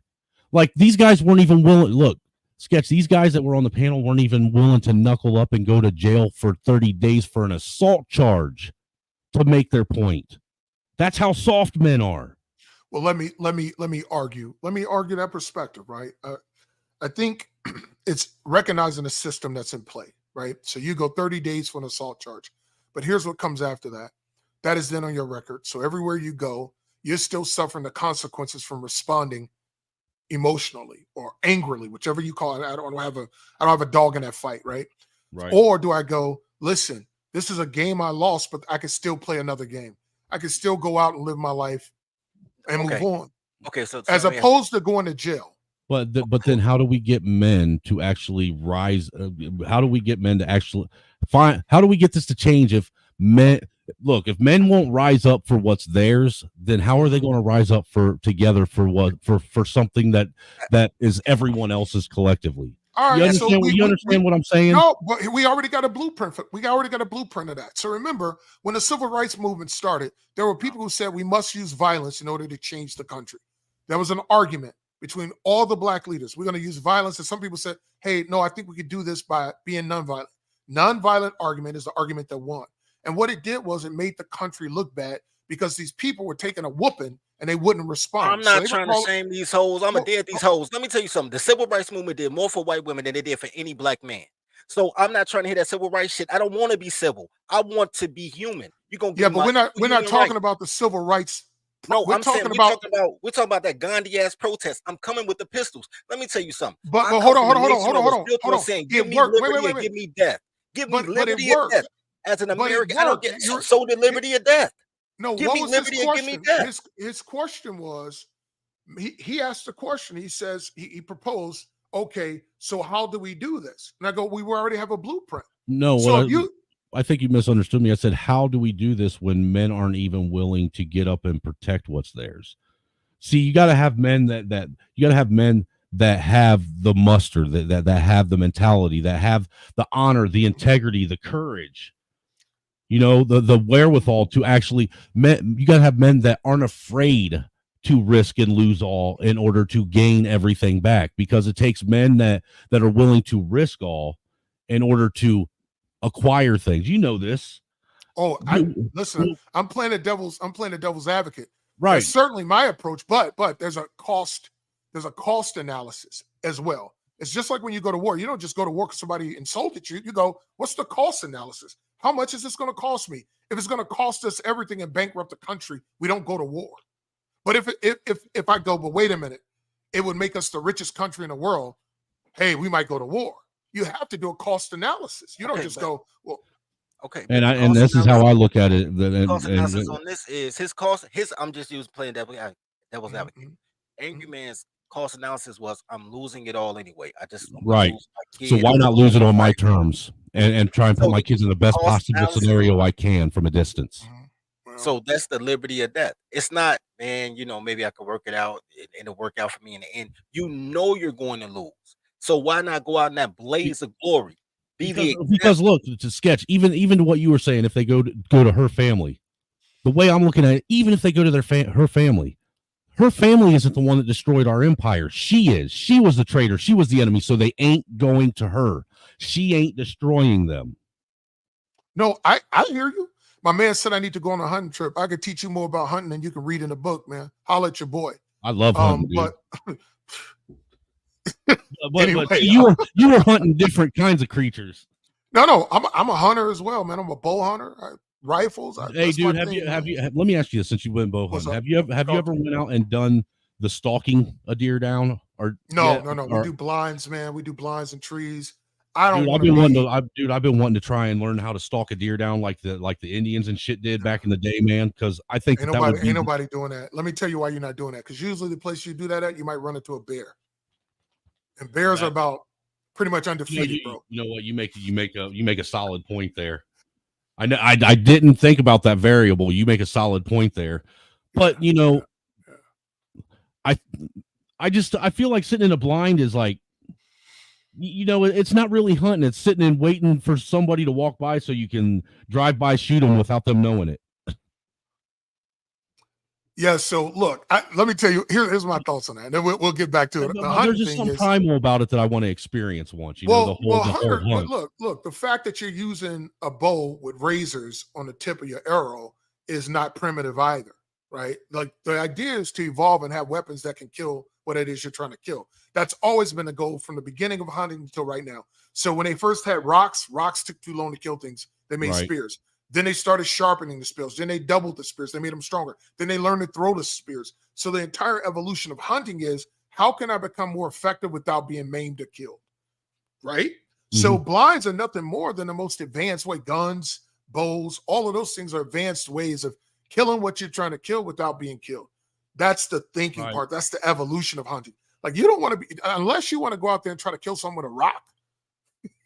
No, I've just always wanted to, you know, I felt that it would be like a good bonding experience for me and my son to both just go out with a compound bow, you know, on a piece of property that's 20, 30 acres that's private, and me and him like spend a weekend and go out there and see if we can't stalk down a deer, follow the tracks, you know, rather than sit and wait, actually go out and put the effort in to learn the land, learn how to read things, and see if we can't do something that other people haven't done. Because I do know people that's done it, and they said the kill itself, the experience of the kill is something totally different than sitting in a tree blind and waiting for it to walk in front of you. Okay. You know, it's a totally different experience. I got one for you. Okay. So here's the best experience, I think. And I haven't done this yet. You're going to go bear hunting? Look, I would like to. I know some people that have, but I don't know if I'd ever have the money to do it because I know the bear hunt's expensive. It's very expensive, and it's dangerous. It's all get out. You make a mistake bear hunting, you don't recover from that. Right. Yeah. And see, I live in Indiana, and I think if I go down to the Hoosier National Forest, I think they have brown bears in Hoosier National Forest still, but they're getting fewer and farther between down there. Because Hoosier National is still connected to the Smoky Mountains and shit. Can you hunt bears there? Yeah. Certain times of the year, I think. Yeah. But I know a lot of people, they go up to Alaska and do those bear hunts up there. Yeah. Where it costs, I think, like, I know, like back in 2005, 2006, I had a boss when I lived in Indianapolis that was doing it, and I think it cost him like $10,000 for him and his best friend, the two of them, to go up there for a weekend. That was a guaranteed kill. They take you out and you're guaranteed a bear, but all you get is you get the pelt in the head, and the natives of the area get the meat. I'll tell you, here's what I'm trying to get my nerve up to do. So every year, my wrestling coach takes 3 or 4 wrestlers to Alaska or to Canada, and they spend 2 weeks. Yeah, they spend 2 weeks hunting for elk, bear, something else, right? And that's it. Like, if you get killed out there, you're getting killed out there. I'm trying to finally get that. That's like my ultimate hunting trip. 2 weeks just out in the wild. Totally primitive. Yeah. Like primitive camping and shit. And yeah. Oh, yeah. It's all, you got to catch. They don't bring any food. You got to find all your food. You got to fish every day. You ain't even allowed bringing MREs or nothing? Nope. Wow, dude. That dude, that's either fucking survive or die. Yeah. Type shit. Yeah. Yeah. That's why I got to, that's one of those things where I might not come back to my kids. So I got to be, you got to be ready for that. So nobody's died yet, but that one day maybe fun, though. I mean, you think that'd be fun, huh? I think it would be fun, dude, because I've spent a lot of time on camping trips, like going on deer hunting trips with people for the weekend and stuff. You know what I'm saying? Being out there, and granted, we didn't do it like you were talking, where you're on a excursion where you're basically catching and finding what you're surviving off of on site. But we still like, if we were out there, we go fishing if we could. If we fished and caught some fish, we cook it on the fire. You know, you got to fish every day. Or a rabbit or something, and skin that. Yep. So the streams, you do it by streams where you can get the salmon. So you always have fish. You know you can get fish. And then you're going to, have you ever, last question, I don't know how we're talking about hunting. Have you ever seen a moose in real life? They're fucking big. They're big as fuck, dude. It's like looking at a monster. It's so, like, television doesn't explain. Moose are bigger than elk. 8 feet, between 6 and 8 feet, with the horns, can't think what they call, right? And then they weigh over almost 2 tons. Dude, it's like a fucking train engine fucking coming at you and shit, man. They are fucking huge, man. It's fucking insane. It's I've unreal. only seen a moose in a fucking zoo though. That's the only place I've ever seen one. I've never Yeah, seen one those in are the wild. small. Those are small. The ones in the wild are much bigger. The ones in the zoos, they're like emaciated. They don't have a lot of muscle. So they're tall, but they're very small. Right. The ones in the wild, the ones I've They seen, got they're very muscular and you got to remember to breathe. It's like watching an alien walk in front of you. You got to, 60 yards away, 100 yards away, you still recognize like, yo, this is crazy. This thing will kill me like that. It's something to see, man. It's something to see. It's like facing God almost. I would love to see a couple moose out in the wild like fighting each other, doing that whole masculinity dance that they do with each other. I would love to witness that in real life, man. Two big ass fucking, gigantic beasts. And I'm just sitting there that could literally take me out at any time. Yeah, I'm not trying to be around that, bro. I would watch that like with binoculars. Yeah, I'm not trying to. When they ain't heat, bro, they kill anything they see. They'll kill anything they see. Damn, we got sucked into another hour and a half into this shit, dirty folks. Yeah, I noticed. I was thinking to myself, like, how'd that happen? I don't know, man, but hey, appreciate everybody for coming through, man. And don't forget, support your boy, dirty folks, and the Angry Snowman. Hit them Cash App, show us some love, man, because we're gonna keep doing this every Thursday night, man, and having these discussions, man, because I think it's necessary. And me and him, we vibe really well together, because we like to play around and clown and this, that, and the other, and talk about serious shit at the same time, and it works well. Yeah, but I'll be his token Negro friend tomorrow on his show.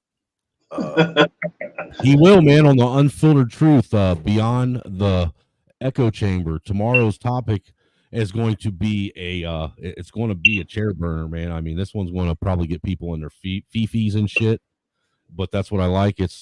The topic is a discussion over this idea. So I've listened to many different discussions involving slavery, the Barbary slave trade, the Roman and Egyptian practices of slavery, indentured servitude, and many cultures, including the Irish and even the Holocaust. And anytime any of these atrocities are brought up and mentioned to someone who is debating or discussing the transatlantic slave trade or chattel slavery and Jim Crow, the response is generally, it's time they get over it, or something to that effect. So I'm asking if that's how you feel about everyone else and any horrible thing that they've had to deal with, and isn't it time that you also forget about it and move on? Fellas, thanks for letting me jump in, man. I enjoyed myself. Hey, man, I definitely, Cyrus, I definitely want you bring you into the fold, man. You know what I'm saying? To see, it's like a lot of us are like-minded. You know what I'm saying? And it's like it's about time we start. You know what I'm saying? Like, we need to start challenging things that offends all of us. We really do. That get us in our feelings. I don't like none of y'all. Not damn one of y'all. Hey, hold on. And us men need to actually show that we can do that. We need to be leaders. Console, see, he messing up my flow. I normally say as soon as I get a white friend, I ain't fucking with y'all. But this is my token white friend. So why I gotta be a token motherfucker? Cause you're the only one. I gotta have 3 or more for you to be a regular white friend. That's not how friends work. You call me a token, man. I'm gonna get. Look, man, I don't make the rules. I just play the game, man. You're right. You'll be my token black friend. Hey, see, that's what's up. Because I don't have any other friends over here in Indiana, man. I'm not even from Indiana. Oh, yeah, you from Ohio, nigga. Ain't nothing good in Ohio. Nigga. Right. You know what? The best thing that ever happened to me was moving to Indiana and me having to spend time with myself. Honestly. And build my empire myself, because I don't have I don't have all these other outside influences over here. I don't hang out with nobody. Everybody I talk to and hang out with is on here, unless I go do a fucking little music gig somewhere. But other than that, I don't talk to people. Dude, my circle's so small, I don't even think it's a circle anymore. It's more like a triangle. That's great. See, that's what's keeping your marriage together, because you don't have no other outside influences. That's right. She just gets to bully you. She's so happy she don't have to bully you or nothing, because you're the only friend she got. So I mean, vice versa. Cause she go outside. So you gotta go outside, man. You gotta treat you like little Elijah. You gotta go outside, man. You gotta make some friends, man. Well, motivated. When I first came on YouTube, I tried that getting along with people shit. Being nice. Trying to watch how you say things, word things, phrase things. That don't get you nowhere. It doesn't at all with anybody. All it does is get you walked on, stepped on, gaslit, and slandered. So Well, I mean, that's not necessarily true. I mean, here's the thing. I mean, with what we're trying to do, Canto, it is though, because yeah, because what that does is it shows weakness, and it shows to a lot of people, that shows that you're disingenuous and that you're just trying to pander. You ain't being you. And to a degree, after sitting back and thinking about it, I understand. I do, because I would rather a motherfucker just be honest and tell me that they don't like me and don't want nothing to do with me, and they don't agree with my ideology right to my face. That way I know where we're at right from the rip, than to pretend that they're with me and talk shit about me behind my back and try and plant seeds that I don't know about. Yeah, true indeed. I mean, that we're all that way as men. See, that what's going on is they are trying to remove the things about men that make men men. They're trying to change men into women. They're trying to take away the foundation of manhood and make it into what they want. We can't let that happen. It's funny you said that. Like, I was talking to Oak. This is a while ago, and like, remember being at the bus stop, and you would see a woman like with a cart, and it's full with groceries, whatever, and at that point, your man kicks in. It's like, okay, you need help, man. It's just an innate thing that you do. But now they have hydraulic buses, so it's like, fuck you, I don't need you. You know what I'm saying? It's like I don't even need you. And it's becoming to a point that being a man is considered toxic. How's that even possible? It's toxic masculinity. That's so goofy shit. You know what's so crazy about toxic? Unless a woman says that it's not true, there's never been a time that people say you the man and you thought it was an insult. But if you say somebody acting like a girl, even girls want to fight because girls are toxic. You know what I'm saying? Girls don't know anything. They don't even know what they want. I don't even know why people ask women what they want. They can't even tell you what they want for fucking dinner, and that's one of the easiest things that they could have the answer for. That's what I say all the time. Same analogy. How you going to sit and tell me that? And then how you going to sit and tell me that what I choose isn't good enough when you can't even make a decision for yourself? You should be lucky I didn't go to fucking Dollar Tree and buy your ass a bottle of water and a Lunchable. Mm-hmm. You said in a Lunchable. I don't even know why that's so hilarious, but that is absolutely hilarious. They'll give you Lunchables. See, that's the problem too, man, is because we got so many men that have been raised by women, okay, myself included. We've had these women telling us that we need to be the way they want us to be. Rather, and what they want is they want a man to spend every fucking penny they got on him, even if it fucking is to his own detriment. Why the fuck should any man go out and spend hundreds of or thousands of dollars on a first date? I don't even know you. Why the fuck am I digging into my savings for you? Someone I just met. Have you lost your fucking mind? You should be glad if we go to McDonald's. That's a step up. Dude, I should take your ass to White Castle. Goddamn right. White Castle. Nah, White Castle costs too much. This is expensive. It's fucking hot now. You gotta take them tacos, man. You gotta stick to the 2 taco program, man. On Taco Tuesday. Men don't make women earn anything anymore. They give it to them. See, the roles have been reversed. Men are the commodity. The men are the prize, not women. Men are the prize. They're the ones that offer and give everything. What the fuck are you doing, Dirty? You're sitting there glitching out. I don't know, man. I'm about to wait. What's this clean up? Because I saw it glitching. I was like, what's going on? Yeah, dirty is AI. I'm starting to wonder, man, because I ain't met him yet, dude. And I swear to God, I've been thinking about making a trip to Chicago here soon just to meet this guy. And I have a feeling, dude, you're reminding me of fucking Max Headroom. Hey, remember Max Zero?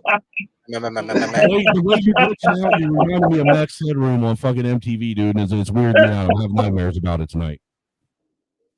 Yeah, that's gonna be fucked up, right?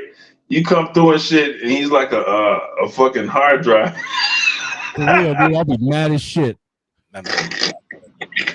He'll be like, I got you here now, cracker. Now let's bring on we're gonna bring on Judgment Day. No, I ain't a real thing. I'm just talking shit. I wouldn't start with you, man. You my intro to get to who I'm trying to get to. Like, look, I'm with my token white friend, let us in. Yeah. You going down for accessory. You my Rico partner. See, look, I'll be honest with you. The only reason why I feel so adamant about doing this stuff is because I see the country going in a bad way and really fast. And I don't want my son looking at me when I'm on my deathbed and saying, Dad, what did you do to try and fix things? What part did you play? Why or saying, Dad, why didn't you do anything? Why did you sit? Well, how is it that you knew what was wrong and you complained about it all the time, but you never stood up or do it and did anything? You never tried to, make a change or do anything that was going to be a greater change to bring men together. I'm trying to raise my son to be a leader rather than a follower like the rest of these fucking ungrateful little selfish fucking brats out here. Well, everybody must follow before they can leave, but I get you. He follows me because my house is communist as fuck. I believe in freedom, but my house is communist as it gets. Yeah, I think. That's hood rat shit right there. I think, bro. Hey, but you know what? I'm one of them guys that when I go, dude, I can go to the grocery store with my 8-year-old, my 3-year-old, and my 2-month-old, and none of them motherfuckers will give me any trouble. They don't act out in the store because they know I will beat the shit out of them. Shout out to corporal punishment. That's what I'm talking about. You know what I don't understand, especially about and I ain't shooting shots at nobody. This just came to my mind just now because we was talking about the leading your wife if you walk in and she's slawing somebody else. The same group of men who, especially if they were raised by single mothers, got their ass beat anytime her behavior changed. Like she felt a certain type of way. Like what was cool yesterday ain't cool today, and she just beat your ass. They scared to beat their girl ass. That's Stockholm syndrome. Look, get over that. Just go beat your girl right now for no reason. Just wake her up, spanking her. Just, dude, I grew up in an era where I got my ass beat so much I had calluses from it. Wow. You know what I'm saying? It's one of them things where every now, how every now and again mom would decide to be nice, as she called it, and give you a choice. What do you want? You want to be grounded for the weekend, or do you want your ass beat? Just beat my ass and get it over with. You know what, man? I ain't taking See, my whole thing is this. You know what I'm saying? Yeah, go ahead, man. Sorry. No, my whole thing is this. Like, growing up, I got my ass beat. Growing up. Oh, dude. Yeah, without a question. But my dad was a Marine. You know what I'm saying? And honestly, I mean, it made me a better person. You know what I'm saying? Like, I remember one time. No, it was abuse, man. It was abuse. You just don't even realize you suffer from post-traumatic trauma and all that shit. You got it internalized, sir. You don't even know you're a victim. Right, no, that's millennial shit. You know what I'm saying? But I that's millennial shit. The fuck out of it. From a millennial position, I roll with that shit. Here's the difference. You big pussy. When your dad whips your ass, you know why you getting your ass whipped. When your mom whip your ass, you have no idea.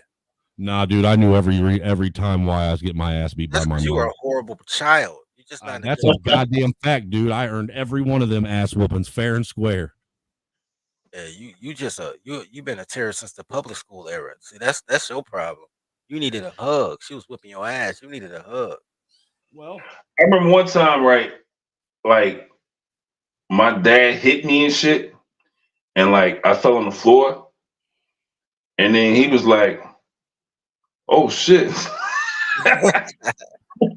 He was like, damn, you all Yeah, right? I He thought broke. he would kill me or some shit.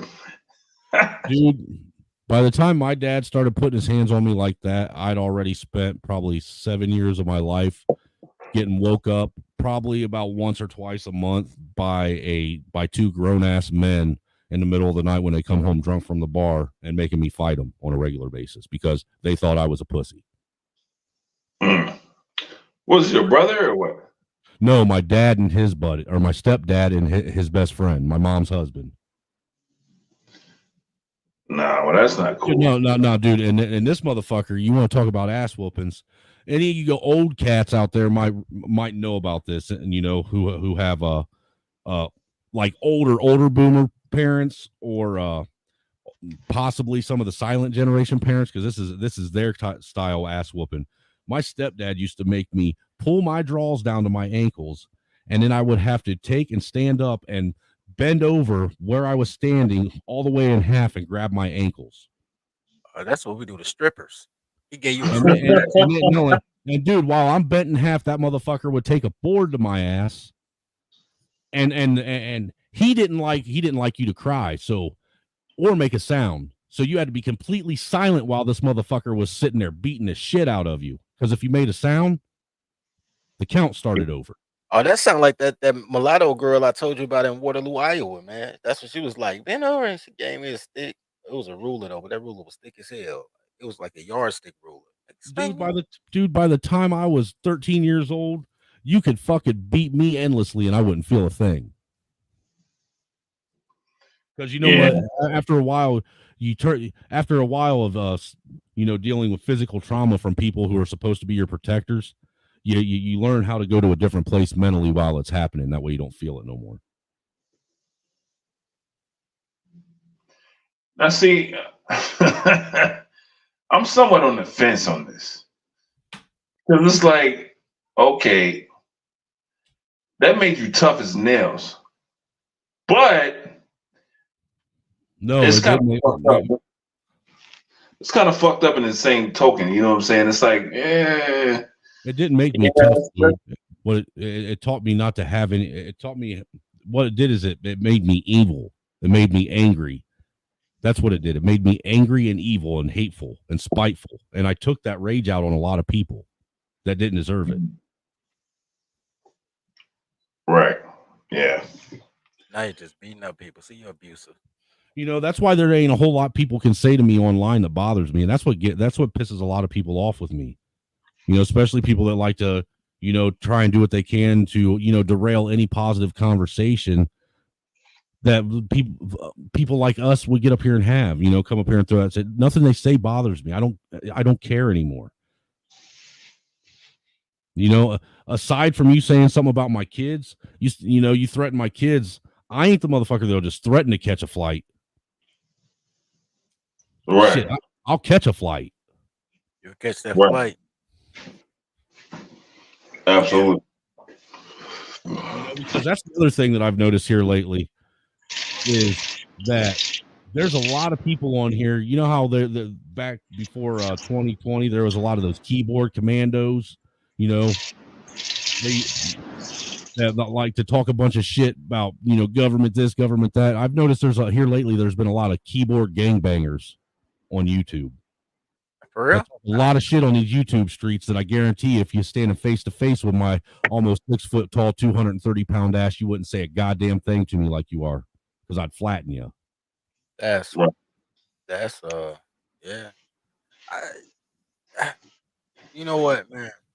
There's a lot of people that have Insta courage or YouTube courage when they know that there's a whole lot of space and a computer screen separating them and the person that they're talking shit to. Yeah, I've been there before. They remind me all the time. They like, yeah, look like he's gonna jump through the screen, beat up dude. I was like, word, like, but he was getting on my nerves. I mean, you know what? I'm not really big on being disrespected. I can't. I don't do well with disrespect. You know, so I get it. I get it. I match the energy that people give me. You know, and I didn't used to do that. You know, I used to be one of them guys that would sit on here and I'd let people sit there and flame me and say whatever they want. But, you know, it got to the point to where it got like, it just got reckless and downright disgusting. You know, it wasn't just me that they were saying reckless and tasteless shit about. They were talking shit about my daughter being a fucking bleach demon whore that my wife was still pregnant with. A bleach demon. You know, that fucking little bleach demon whore of yours is coming out of that fucking evil fucking bleach demon that you're married to and shit like that. You know what I'm saying? And I'm like, you know what? This is going to be the last time that I ever, and it was actually on Pastor's channel on New Year's. I said, this is going to be the last time I ever let this happen. Oh, Pastor, they got the little wolf as a moniker. Past the $40. Yeah, yeah. But he made a whole stream about me before. That was entertaining. But I made my mind up that from that day forward, I didn't give a fuck who you were. If you came at me on some energy like that and thought that you could throw every fucking racial epithet at me that you thought that you wanted to, then I am going to drop that one word that's going to piss you off for the next week and a half, and I hope it does. Pastor did a 3-hour stream on me trying to explain to people why I'm gay and a P. I was like, I'm gay and a P. I was like, oh wow, that's what's up. You know, and that's just where I'm at with it. You know, people that respect me, I give them the same respect. But if you're going to give me that kind of energy, then fuck you too. I can say the same shit back. If it's all right for you, if it's good for you, it's good for me. Why is it all? Why can't you handle it? You just sat here and rattled off fucking 30 different names I ain't never heard of before. I said one word, you folded up like a cheap, rusty $3 fucking lawn chair. You piece of shit. Grow up. Have a pair of balls. A rusty $3 lawn chair. I set out to launch. Look, man. I try not.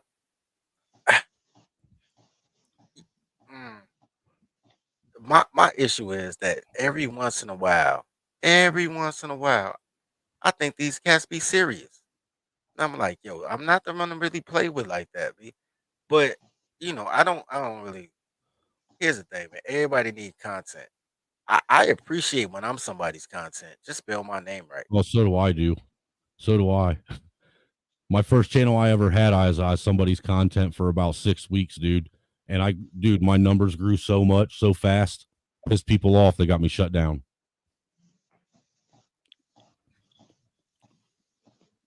Yeah. Let them live. That's hilarious. I mean, it's the expensive lawn chairs that fold easy. hey. Yeah, but them rusty ones never fold back. Once they get folded up, they get stuck. Y'all silly. You know what? But see, I think, look, man, men need to go back to how it was when we were kids, man. Me and you, we've all talked about this before, man. When we were kids in middle school, even in grade school, high school, most of the friends that we rock with the hardest, all throughout high school and the majority of our adult life, were friends that we fought with first. Yes. You know what? It's funny you said that, because basically what it was is like, okay, we have words, we will fight, and we might continue to fight. And then at some point, it was like, you know what? Fuck that, man. Let's go get some drink. And then it's like, now we're the best of friends. Right. You know what I'm saying? Like, and it's funny you said that. Like, when's the last time you had a fight? Like, you actually had a fight and shit. When's the last time? Well, for me, it was probably about 6-7 years ago. Right. And that was a real fight, ended up with half my face fucking swole up. Yeah, but you know what I'm saying? Your face was swole up. You walked it off.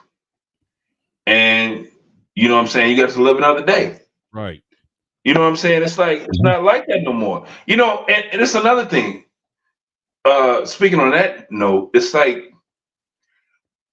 men at some point have to take out aggression on each other. You know what I'm saying? But if they don't, they'll take it out on other people. You said what? If men that get along don't take that aggression out on each other in a healthy way, they'll take it out on someone else in an unhealthy way eventually. Yeah, they absolutely. Really will. But here's the thing, though. Like, you know what I'm saying? Say, for instance, you know, it used to be to the point where, you know, it's like, okay, me and you get into an altercation. You know, I've never really fought any of my friends. We've had arguments. Me and Okip has arguments, you know what I'm saying, before. It never came to nothing physical, you know what I'm saying? But like, even if it was, you know, it's like, all right, fuck you, fuck you. And next day, hey, oh, what's going on? You know what I'm saying? Bring it up, dude. It's like it never happened. Right. It's like, what you doing, bro? I'm not doing shit. I'm gonna come through. Well, that's the difference between homies and haters. That's the difference between men and weak ass women.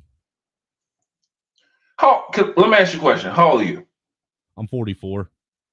See, we were the last generation of like real motherfuckers.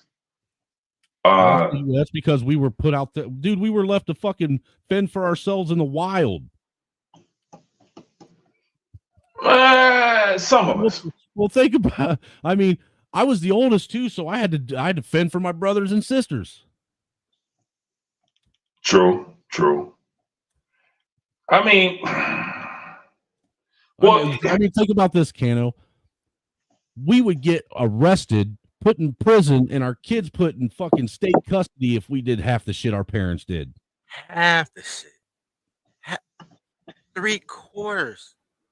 Like, for real. I mean, you know, they started the 911 system because of our generation, because we were left alone with no care all the time. Yeah. Well, you know what? Like the 90s, 2000s, it was like, it was the best time to live, bro. It was the best time to live. You know what I'm saying? It was like this. Like, you ever read Tale of Two Cities? Yeah. I know y'all was going there when he said the best of times, the worst times. I know he was going to say that silly shit. Right. It was the best of times, the worst of times. So I grew up, my dad, you know what I'm saying, and my mother were married for 30 years. You know what I'm saying? Congratulations, man. You know what I'm saying? My mother and my father were married for 30 years until his passing. So basically, like everything I learned from my dad. I picked up a couple things from my mother, but everything that I learned, like life lesson type things, I learned from my dad. You know what I'm saying? And so, yeah, I mean, yeah, of course. But of course, like some people, you know what I'm saying, they didn't grow up with a dad, or, you know what I'm saying? And I can understand that. But Yeah, 9 times out of 10, you had uncle. I learned everything from my dad too. I just learned it the opposite way. He taught me what not to do. But that's a lesson in itself, you know. It is, man. And see, that's why that's why these guys that sit and whine and cry about not having a dad, I don't give them no fucking leeway either, because your dad still taught you a lesson. You know what you didn't like. You know what he did that pissed you off and made you feel like shit. So don't do it to your kids.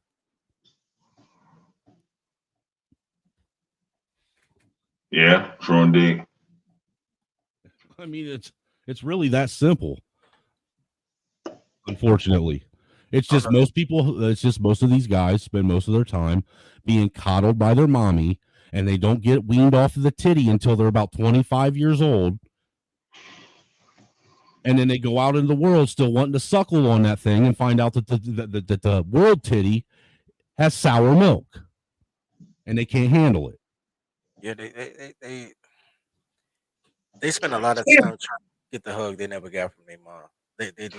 Fuck that hug. I don't need it. I'll hug my kids. Here's the thing. Being like a youngster or whatever, and see, to be a man, you have to see a man. you have to see how a man operates. Fortunately for me, I saw how my dad operated. You know what I'm saying? Like, I started working when I was 14. Not because, I had to do it, because I wanted to do it. I wanted to make my own money for me. And Oak's a testament to this. I started working at 14 and I was getting paid cash under the table. You know what I'm saying? So, because I wanted to buy my own things, I wanted to do for me. You know what I'm saying? And, to be a man, you have to see a man. Uh, a woman raising a man, can a woman raise a man? No, Yeah. she can. No, a woman can raise a man, but that man is going to have female tendencies. That she didn't raise a man. She can raise a boy. She can't raise a man. Can't raise a boy. There are it's Boys documented. have female tendencies. It takes a man to knock that shit out of him and make him a man. Look, Right. and I ain't even gonna belabor the point, but the fact that you can show me any 12-year-old boy from a single mother, and he's already making a plan for her life. This bitch 38 years old, and he trying to figure out how to get his mama out the hood. He's 12 years old. He's already better at being an adult than a 38-year-old woman with no adult supervision. Look, True. I'm with Cano though. I started working at 14 too, but I did it by choice and because of necessity. I did it because me and my sister lived in a town where, I don't know if you was here earlier. I grew up in a very wealthy German Catholic town, and we were the only poor people on welfare. So we got free lunches, and when I went to school, you still got the free lunch. Kids got a different color lunch ticket than the rest of everyone else, and I didn't want that shit for me and my sister, so I worked in the lunchroom to pay for our lunches, all Right. from fourth grade until ninth grade, when I had a job and paid for it. He said from fourth grade. That's crazy. Um, I ain't get no job till I was 16. I was behind the 8 ball next to y'all. At 16, I should. Well, see, it's those things, man. See, there's a different kind of there's different people out there. There's people out there that have been through enough stuff that the normal stresses of life, and even some of the extreme stresses of life, it doesn't bother them. They'll brush it off. You know what I'm saying? And they'll just carry on. It's another day. And then there's those that they have a psychological meltdown and can't figure it out if the simplest thing causes some kind of distraction in their life. And we're starting to lose some of these men that understand and can handle stress, and they can brush that. Here's the thing. Here's the thing, though. Like, I was talking with some cats at work, right? So apparently, we're part of Generation X. So, like, we knew, like, conflict resolution. You know what I'm saying? Like, we didn't go from 0 to 60 in 2.5 seconds. You know what I'm saying? Like, I've had my ass whipped several times. You know what I'm saying? But that's all part of becoming a man. Have you ever You win some, right? You win some, you lose some, but then all right, fuck that. I got my ass whipped. So now I'm gonna lift weights, I'm gonna do push-ups, I'm gonna run around like fucking you know what I'm saying? Like Sylvester Stallone and shit. Yes, sir. And fucking Rocky. And then okay, we're gonna fight again. But the mentality, these shorties are so fucked up to the point where they can't even take an ass whooping. You know what I'm saying? Well, and then they got their women gassing them up, and then making them embarrassing the shit out of them if they lose. Fight promoters. Look, we said we was gonna shut down 2 hours ago. We went an extra 2 hours after the 4 hours. That's 6 hours. Y'all don't even send no cash apps or nothing. Y'all ain't compensating for the game. And these last 2 hours was actually good 2 hours, to be Yeah, the honest. best 2 hours, you want my opinion. Yeah, I think so too. I might just, say put this on. We might just cut you ought to just cut this part out and leave this and put the other shit in the. Yeah, that's what I'm thinking about. I will say this though, because I ain't. I'm gonna sit here scratching my eyes. Y'all just nocturnal ass people. I don't know No, why. I came in the ass end of it. You know what I'm saying? Because I had to work today, so Oh, I I had to work today, and then when I came back home, I looked. I said, "Oh shit, okay." I called you, and then he was like, "Okay, he's on the live," so I jumped on.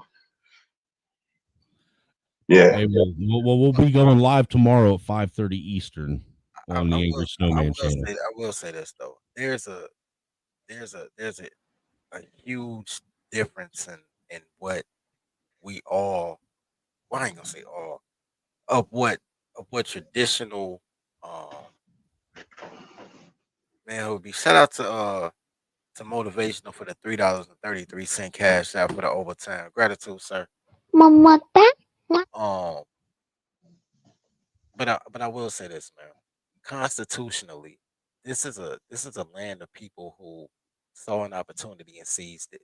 They didn't protest about it. I mean, they did burn the boat, but that was even an action. Um, at some point, men need to stop asking for permission. Yes. And every time I listen to these panels, people think I'm radical. I'm not radical. Yeah, dude, I can relate to that. You know, when I say bring domestic back, and they're like, "Oh my God," he said bring DV back, and I'm like, I'm dead ass serious. Like if On the 19th. so it's certain things, and I'm like, man, you want submission, but there is no submission without force. You've never been able to ask someone for submission. That's what women do to men. Men don't ask for submission. Men put you in a submission hold and make you tap out, whether it's economically, socially, by ideology, or by physical violence. You can't get submission by asking for appropriation. You can't get um justice. And I think the biggest bad fuck for black people, um, besides being called a color, is they think the civil rights movement was about them. It wasn't. The civil rights movement was actually about women putting men in chains. Yeah, it was about white women and communism. And to this day, they're still saying, "Man, nonviolence worked," and I'm like, "Worked for who?" Like if you really look at those old pictures, you don't even have to look at the old civil rights pictures.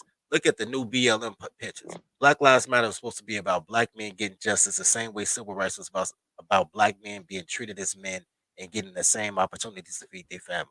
And in all those pictures from 1950 to 2020, you're gonna see three black men in suits, a couple of I don't know pastors or something, and then you're gonna see all women. It's Mm-hmm. always and it's gonna be gay men and white women. Well, it can be any color women, but a bunch of women and gay men. All your rallies is filled by women and gay men and probably felons, because all pastors be felons. They get their seminary degree in jail and shit. Hey, So take it easy. Talent, Hey, take yo. it easy, brother. You have a good night. And shout out to Mitchell for the $3 cash app that he sent me too. I Hey, appreciate that.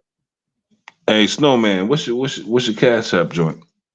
$sign Angry Snowman 1, sir. Yeah, I'm seeing you enjoy too, man. First of all, you know what? I'm gonna say this. shout out to Consul for the $5 cash out. I'm gonna say this. I'm gonna say this. Like, you guys have awesome chemistry together. Like, for real. Like, I mean, I'm not even bullshitting. Like, you guys got awesome chemistry together, and I love the content that you guys are doing. You know what I'm saying? I've been on Oak for 30 years. You know what I'm saying? And the fact that you guys like join together and form Voltron and shit, that shit is dope. I'm fucking with it. How No, do you real go to shit. a BLM? No, I appreciate it, dude. For real, I do. I appreciate it. How do you go to a BLM rally on accident? How does that happen? Yeah, dude. How does that happen? That's like me saying I went to a clan rally on accident. I went to a Klan rally on accident, so I can see that. We stole a bike and got up out of there though. Me and Quincy. Dude, Man, I'm still trying to get you to go over to that island with me, man, and us explore it together. man, look, I don't know. We'll figure it out. You trying to? Dude, it's an old abandoned amusement park in Indiana. We got to check it out. Yeah, we'll check it out. We'll check it out. I don't know. Your Even if you don't, I will. Even if you don't, I will. Because once summer comes back around, that's what me and the boy are going to do this summer. Is we're going to go out and do some exploring and YouTube stream it. Your sales pitch was trash. So I want to take you to the deepest, darkest, abandoned place. No, if I wanted to do that, dude, I'd take you down to what is that? Fucking Haspin Acres in Indiana, which is down by Hoosier National, where all the caves and hollers are. Oh, that makes sense. He said he went to get a beer, and then his BLM just popped up. Hey, that happened to me, but I think it was supposed to happen. But that happened to me in Memphis, on what's the name of that street in Memphis? They only got one street. And I don't know nothing about Memphis. But they have the Mardi Gras, but it wasn't Mardi Gras though. But apparently they have a fake not a fake, but they have like this mock Mardi Gras every Friday apparently. And I was down there, and they just popped up, and people started coming through with chimes and hitting drums. I'm like, what the hell is this? They had a whole little Mardi Gras thing. Like it was real small though, but I was like, oh, this is crazy. Yeah, Motivational said that the key to getting you to go do something is your stomach. There's got to be a caterer there, and then you'll show up. There's truth to that. There's truth to that. You know what I'm saying? That's how we end up meeting the mayor. Hey, what's going to happen? What's going to happen is all your homies are going to fucking give me all the secrets on how to get you to do shit. Hey, me and Conto, right? We met Mayor Brandon Johnson at a goddamn chili cookout and shit. It was cool. Like, I've met a few people off of YouTube on here, man. I'll be honest with you. I appreciate some of the friendships that I built, because I feel like I have built some really what seems like it's going to be long-standing friendships. Some of you guys I know better than I know people that I've known my whole life. You know, because we actually have realer discussions and conversations. You know, I go around some people that I've been around my whole life, and I feel like I'm getting gaslit by them. it tends to happen, man. You know, but yeah, man. I'm scratching my ass. Let me get out of here. Hey, if y'all held on this long, man, y'all the real MVP. Salute to y'all in the chat, man. Absolutely. Yeah, give them an applause there, dirty folk. Yeah, salute to them